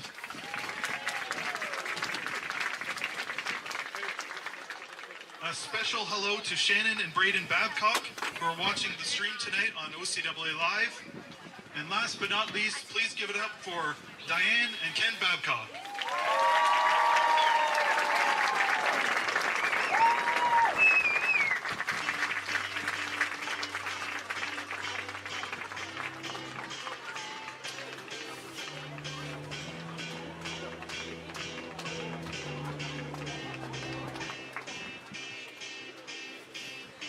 All right. So the Durham College Women's Softball program has won 37 OCAA medals and 21 championships, the most by any program in Canadian college sports history. Our Legionnaires from Baseball Oshawa, they're recognized as one of the top youth baseball programs, all the way from its house league to rep programs. So let's give it up for the Legionnaires. And it's only fitting that we're naming the top softball diamond and baseball diamond in the country after Ken, who has been the champion behind both organizations for so many years. To wish congratulations on behalf of the Durham College, please welcome President Don Lavisa. Thank you, Scott. Good evening, everybody. It's really my pleasure and my honor a leader who helped build the DC Empire, of course, Mr. Ken Babcock. Ken retired back in June after dedicating 36 years to the athletic department at Durham College. He embodies, if you know Ken, he embodies what it means to be a team player. And he's been recognized for this time and time again. From being named Athlete of the Year in 1978 to Athletic Director of the Year in 2003, and finally being inducted in the Sports Hall of Fame in 2019. Ken's achievements and success have been celebrated, and tonight is no exception. His commitment to growing the athletic department programs and facilities, coupled with his ability to inspire student athletes to be the best version of themselves, has created a lasting legacy at Durham College. Tonight, to honor this impact, his legacy, we get to officially unveil the Babcock Field. Babcock Field will serve as a constant reminder to students, to athletes, to staff in our community that will consistent effort, kindness, passion, and dedication that Ken has led the way. I want to wish Ken all the best in the next chapter of his life, and thank him once again for all that he's done for Durham College, for the Durham College Lords, in our community. Ken, congratulations.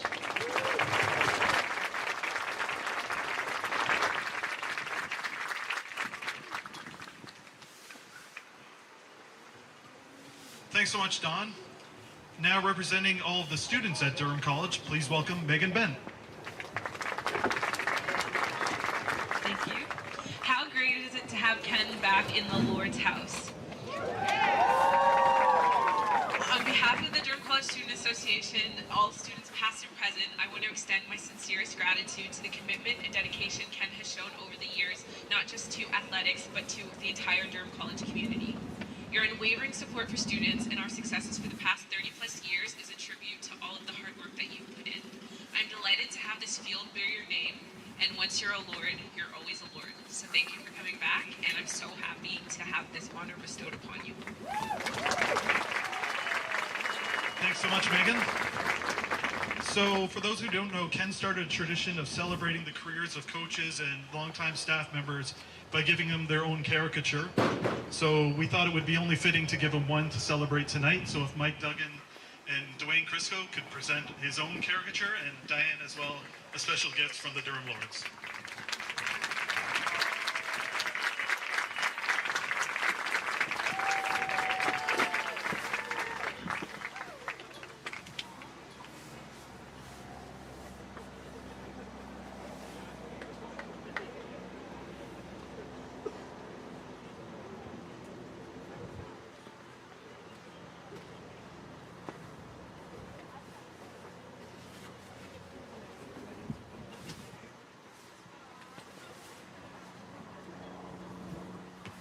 All right, before we bring Ken up for a few words, it's now time to unveil the sign for Babcock Field. So if you could turn your attention to the press box and join me in a countdown. We'll start from 5. 5, 4, 3, 2, 1.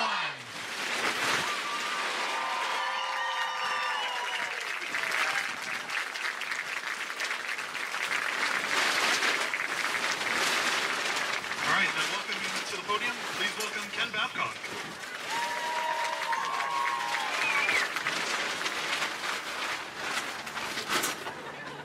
Finally got a sign up there of some sort, anyway.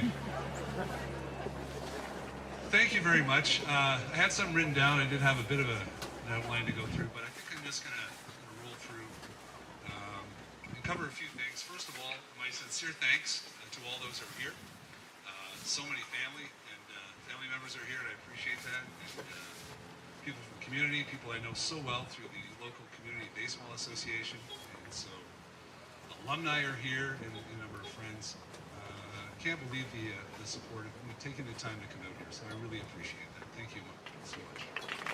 So I think one of the things I want to start off with, first of all, I'd like to thank the Seneca College Sting for bearing with us here and taking the time out to do this ceremony between games. But I think I'd like to start just briefly, and it won't be long because it's a little cool. I don't want our players and Seneca to get too cooled down. But I always wanted the best for our Durham College students. And you start with facilities. And facilities like this are not common in Canada. They're very common south of the border. Every school has one.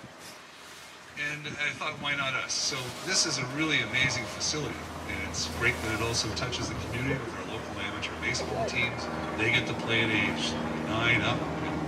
Our softball program, the community's involved. But for our Durham Lords programs, it's an amazing home for them to play. Why can't Durham College have one of these when they're so readily available south of the border?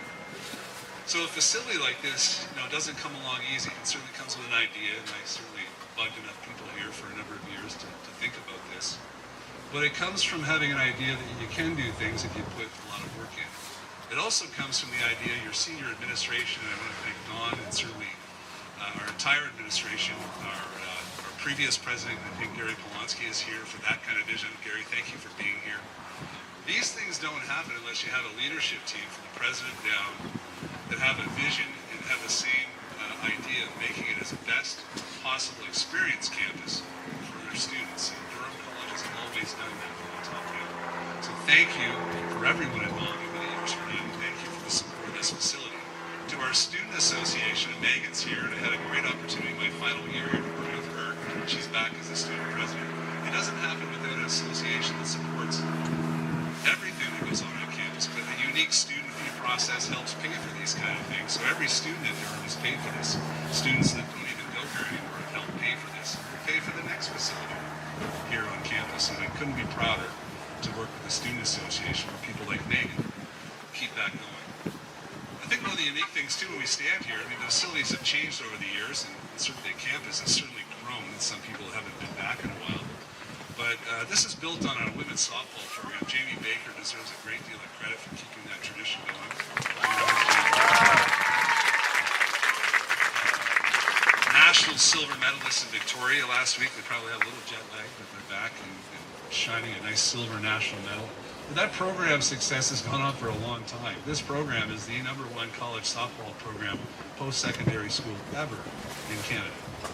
And so it started with Richard Snowden and Jim Anderson leading the way and Dave Stewart hiring those guys back as the original athletic director. It continued on with Jim Nemish, legendary coach, and certainly a number of wonderful assistant coaches along the way, and Mal Smith and Rosie Theriault, and continues on today with our current coaching staff led by Jamie. That doesn't happen. All this stuff doesn't happen unless you have a great place to play, and the next generation of softball, which they get to play on, is the next turning point in success moving forward. So I can't say enough about the history we've had. I want to thank everyone involved in that, and certainly what it means for future players here. I also want to thank Frank Bruno's here. Those who don't know Frank Bruno, Frank is here. Probably our #1 fan. He's probably attended more OCA games than anybody on the planet. And he made it here tonight. It isn't always easy coming in from Downsview, but he makes it. He's also our roving reporter for any game in Toronto. He texts everyone. We still get the text and can send around. Frank's here. Frank, if you could wait. Is Frank still here? He's in the front row. Where else would he be? Frank, thank you so much.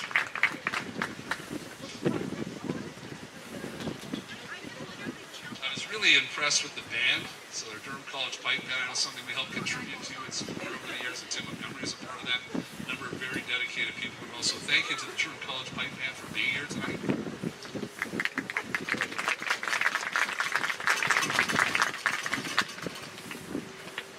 So lastly, it certainly doesn't start without the student athletes. Everything we do on campus is for the student athletes. At Durham College, our administration starts off with taglines like "Success Matters," that the college lived by for a long time. The new tagline, "Leading the Way." These things aren't just words. These are what the Durham College administration, leaders, and faculty and staff do every day. And it leads to things like this. So I couldn't be prouder of that. And certainly the last but not least, I wanted to thank my staff over the years, my current staff who are here. When you get into projects like this, it takes time. It takes time away from your normal role. And things happen, and things fall through the cracks. My staff always picked me up, handled those things, dealt with those things, so I could spend time in meetings, project meetings, and dealing with the City of Oshawa and other things that happen. And all those things take time, and I can't thank my staff enough for always being there to handle the things so nothing fell through the cracks over the years, and I can't thank them enough. Thank you.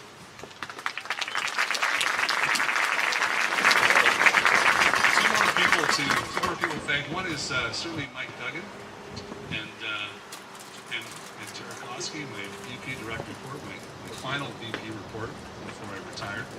I had a number over the years. Tara was certainly outstanding to work with and understand the students. And Mike, of course, I want to thank Mike Duggan, longtime friend. We've worked here just as many years. And I know Mike and Tara, you were really instrumental in making this happen behind the scenes, so I want to thank you very much. It means a lot. Last and the most important part, besides it's free hot dogs the rest of the night, right, Jamie? It's not free hot dogs. It used to be free hot dogs. World famous Durham dogs. It used to be. One last person I'd like to thank, obviously, and certainly a big part of an athletic director's job is spending a lot of time doing what you do at your work. Your work always leads after 5 o'clock and weekends and games and tournaments, and that leads to being away from home a great deal. And I can't say enough about the person I have at home that dealt with everything at home, dealt with our kids and raising them, even though our kids were sort of partly raised by the school and teams that were through the years. I can't say enough about my wife, Diane, who is here tonight and sharing our next journey. And more importantly, never complaining about it. And I certainly appreciate that. I can't thank her enough. I'm so happy she's here to share this. So thank you very much. I appreciate it. I'm truly honored that my name is attached to a facility that will have so many memorable experiences, provide so many memorable experiences for students for years to come. Thank you very much.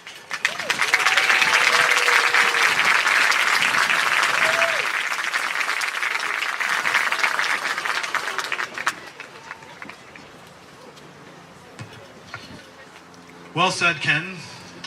Now that it's officially Babcock Field and we have the Lords and Legionnaires here, we thought we'd throw out a ceremonial first pitch. So if I could have all the catchers from all three teams come behind the plate, and if we could have Megan, Don, and Ken throw out the first pitch.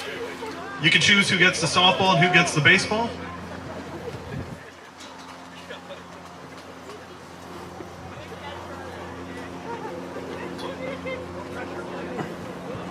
And we have Marcus bringing you the balls here.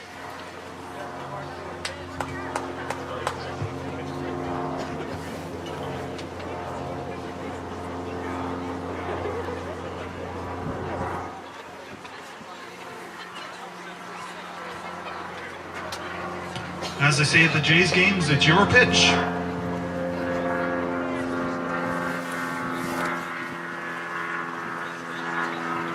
All at the same time, we'll count it down. 5, 4, 3, 2, 1.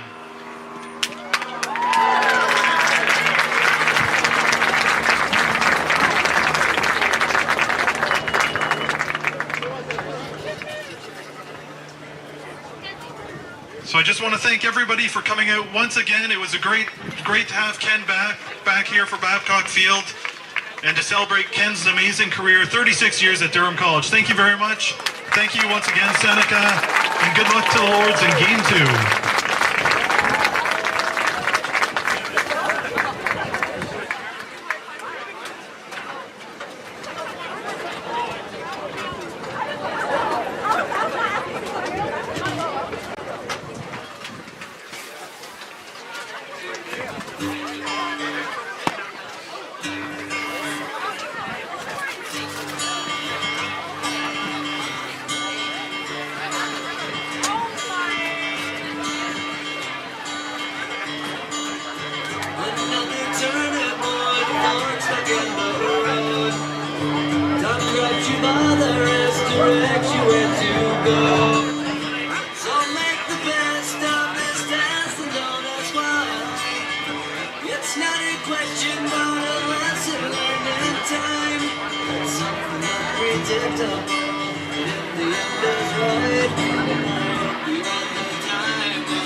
Hanging on a shelf in